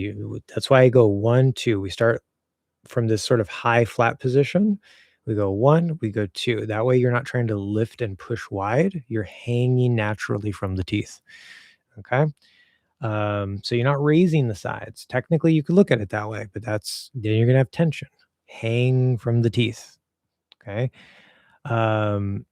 Upper back teeth, I don't know. Like I would consider these middle teeth, fourth and fifth are middle teeth. Back teeth, I would consider like maybe sixth, seventh, eighth. So yes, fourth tooth, not fifth tooth. Fourth tooth is the hinge. You can also touch fifth and sixth, but you need to be lined up. Start of the middle on the fourth tooth. If you don't have that, you're not going to do it right. Tip of the tongue will just sort of hang there and be pulled back from the front teeth. 1, because your posture is pulled back. 2, because this shape here sort of naturally pulls this back a little bit. Okay. That's in the position. As I said earlier, if you're doing a sound, you're using it fine. In most sounds, if you're not using it, it's just there. Okay, keep that shape in all sounds. Also, how do I know my tongue is far enough back? How do you sound? Do you sound like you're pinched? Do you sound like you're pushed forward? Do you sound like you're tense forward? Come back farther, relax more, widen more, relax wider more. I mean, don't push it wider. Sound is king. Sound is king. I can't even know if your tongue is far enough back unless I hear you, right? And even then, if you're doing barely enough of the right thing, my ears are going to be like, yeah, I don't really hear a problem with it, but you could still probably go farther. I heard from another accent YouTuber in a video that makes the letter, or that to make letters t, d, l, j, and so on. So basically the front consonants. I should raise the tongue / tip, but let my jaw do the work. No, this is the exact opposite of what you want. I can see how somebody might give this advice to make things kind of easier, especially based off of people coming from other postures that are kind of a higher placement or position of the tongue. I don't know if that person's a native speaker. If they're not, I would assume that they're going off of their posture to some extent there. I don't know if they sound native or if they're trying to help you sound native, but that would not be good advice in my experience. Um, the front of the tongue, that's why we have the hinge. That's what the fourth tooth is all about. It's the hinge, right? So that you can lift the tongue up. I can go la la la la ta da na la la la ta da na. I don't even have to move my jaw at all. I just keep it in the position. Can I slightly close my jaw? Yeah, it can help get the tongue up there a little bit, but I never use the jaw to create those sounds. Like it's not like my tongue is here and then my jaw lifts and my jaw does all or most of the work. In fact, I have several students, particularly Japanese speaking students, that is the problem. Right, and when I tell them not to do that, they sound better, okay? So you wanna do the exact opposite of that, of what this YouTuber is telling you to do. And it's not the tip, it's the blade. We don't use the tip. Um, just enough to touch the bump behind my frontal teeth, to make sure the sounds really keep the tongue posture. Yeah, so we're gonna be on the bump of the alveolar ridge, right? So you are behind the teeth, but you're not close to the teeth, you're not in here, you're not on the front side of the bump, you're right here in the middle bump, roughly. Okay, that's where you wanna be. You should be always sort of pulled back, right? That tip is never really gonna get too close to the teeth unless you're doing an L, that can go forward, it's optional, or you're doing a TH or a dental T or D replacement of the TH. That's when the tongue will stretch forward and you'll actually touch or get really close to those front teeth. Otherwise, you're gonna stay lined up here. Even if you're not doing a T or a D, if you're doing a W, you're gonna stay roughly lined up here. If you're doing a K, roughly lined up here. You're doing an roughly lined up here. Okay, that's part of the posture alignment. La la la la la la la. So that part's technically correct. Can you give any insight on if that's correct? And also any other advice? I also do notice that speaking in this posture, in case I even do it correctly, makes the lower part of my throat vibrate more and chest vibrate more, mostly the upper area. So is that a good or bad thing? So yeah, as I sort of mentioned earlier, when everything comes down, if you're moving in the right direction of the posture, if you start to get this, it doesn't mean you're all the way there, but it's a good sign. I feel vibration in my chest. I do not speak from my chest, but I feel vibration in my chest. So if you feel your chest is vibrating, you feel your throat is vibrating more, that's a good sign. Okay. As long as your voice doesn't sound weird, you don't sound artificially deep, like your voice is way down here. This is too low of a pitch. No, that's not good. But otherwise, yes, you're on the right track. That's good. Also, I noticed my lips feel a little different, specifically edges, maybe rounder or pointier. I'm not sure. Maybe you mean forward, sort of, kind of. I can't really. I don't know. It's a weird description. Your lips should feel a little different, though. I talked about that earlier in the stream about what we do with the lips and different sounds, so you can go find that. Whatever. I don't know. But yeah, we're forward bias. We don't pinch. We don't pull. E and A and stuff. Yeah, you can sort of pull it back a bit, but we're never pinched. We're never tight. Okay. Those are the special cases. Okay, so that's my answer to that for that person. Hopefully that helps other people as well.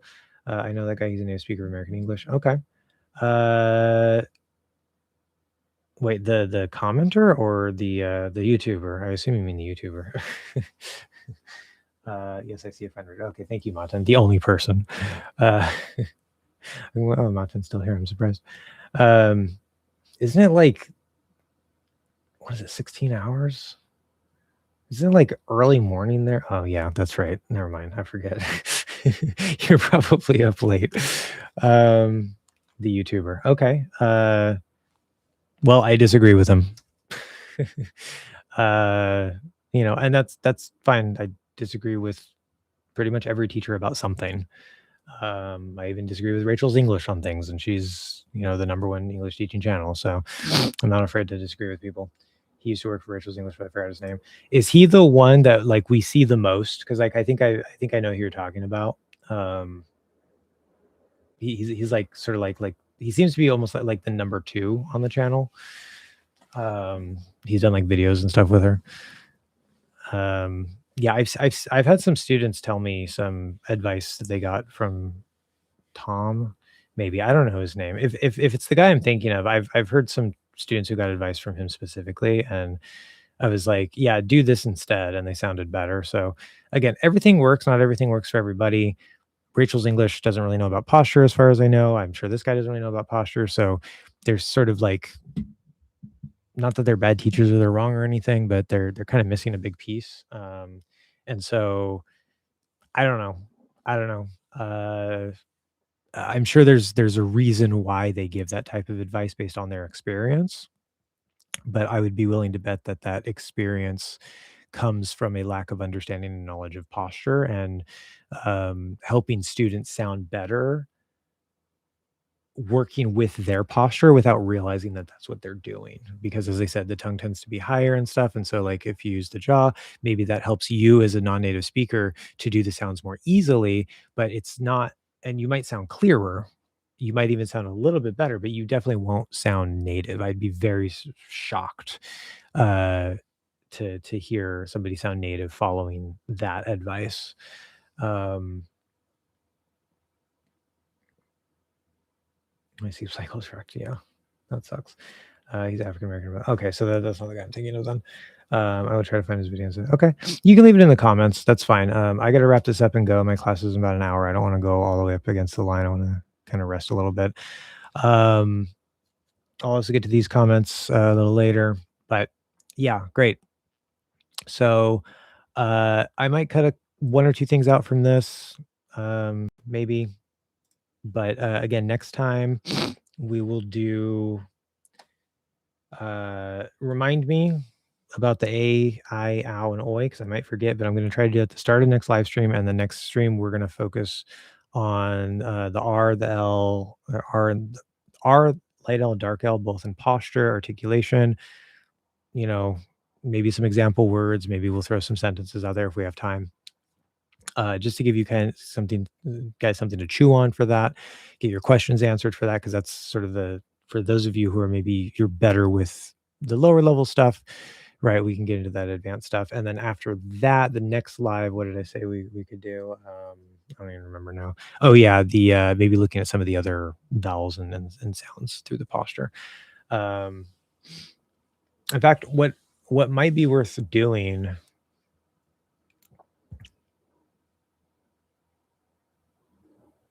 Scratch all that. Let's do this.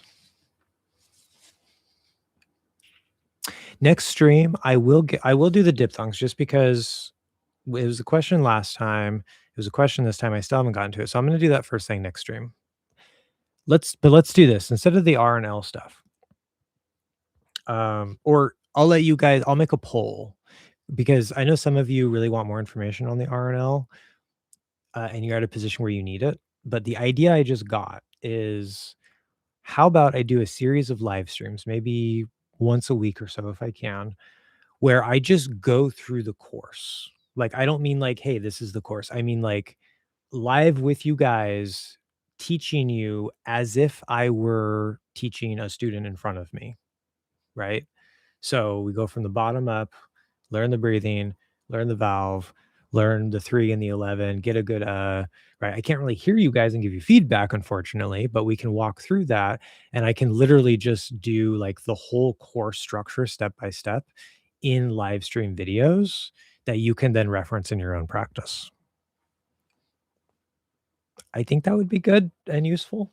And then you'll also know, again, the course is always evolving, but you'll actually have like a full updated version of the course, and know really what to expect if you were to work with me, because it would be very similar. You just get feedback, in addition to everything else. So I think that's a good idea. I'll make a poll or two, and we'll see if maybe we do the R and the L next time.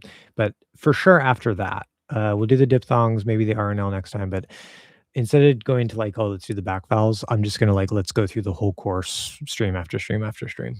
And then maybe again, as I said, hopefully I'll be able to get some people in here. I can maybe use you guys as like some live examples of feedback, as like, hey, we're learning the we're learning the ah. Let's bring a person in, see how you're doing, whatever it is. Maybe we can integrate that. But Okay, so exciting ideas. Do you speak at a natural speed when you talk with other Americans in your live streams, or do you speak more slowly? Uh, so when I'm talking to you guys, I'm mindful that I'm talking to non-natives. I talk more or less normal, but because I'm subconsciously aware, I do notice that I tend to or not over enunciate. I tend to enunciate maybe a little bit more than I normally would. I've just gotten used to speaking relatively quickly while enunciating pretty well. When I'm talking to somebody who I know is native or who has like I know has no problem understanding me at all, uh, I'll be a little less clear, a little lazier, you know. It's not too different, but it's a little different. Yeah. One diphthongs, two are not three examples to follow to the next word. Oh, that one too. You want to talk about that too? Okay. Yeah, I think that was a question too that I didn't get to. Um, okay, we'll make that the next stream, and then after that we'll see about just doing the course from the ground up. Okay, good. So I have to go. Thank you guys so much. There's only 3 people left here, but whatever. I will see you next time. I don't know exactly when next time is. Hopefully next week, maybe the week after that. I don't expect it to be longer than that. As I said, I'm trying to get new students. That's part of why I'm live streaming. So maybe I'll even do another live stream. What is this, Thursday? Not this week. Maybe Sunday at the at the earliest. Um, we'll see. So stay tuned. I do sometimes I don't have time to plan them in advance. This one I did. So like, sometimes there's impromptu live streams. Do you teach whisper and lazy like American style mouth posture programs? So we focus on sort of a natural sound that you should know how to clearly articulate everything. And then once you start relaxing more, you can get a little lazy. I don't worry too much about the lazy stuff, but most people, when they get up there, they kind of start naturally doing the lazy things a little bit more. If your posture is off, there's no point in worrying about lazy because it's not going to matter. You're just going to be harder to understand if you don't have the right posture. Whispering, that's actually built into the course in a special technique, how to use the breath and all that stuff. Um, like whisper speaking, like if you're how do you talk like this? I assume that just kind of naturally comes. I don't teach that directly, like how to whisper.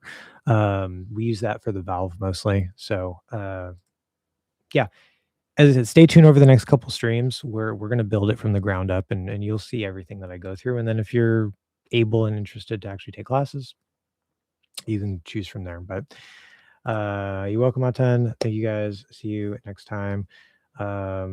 Sam, make sure you show up and remind me of these things so I don't forget. um, yes, I'll see you next time. End stream. Why do Native Americans often pronounce? I don't know. I'll have to get to that next time. Sorry, you kind of got here at the end. I'm leaving right now. So save it for next time. Bye.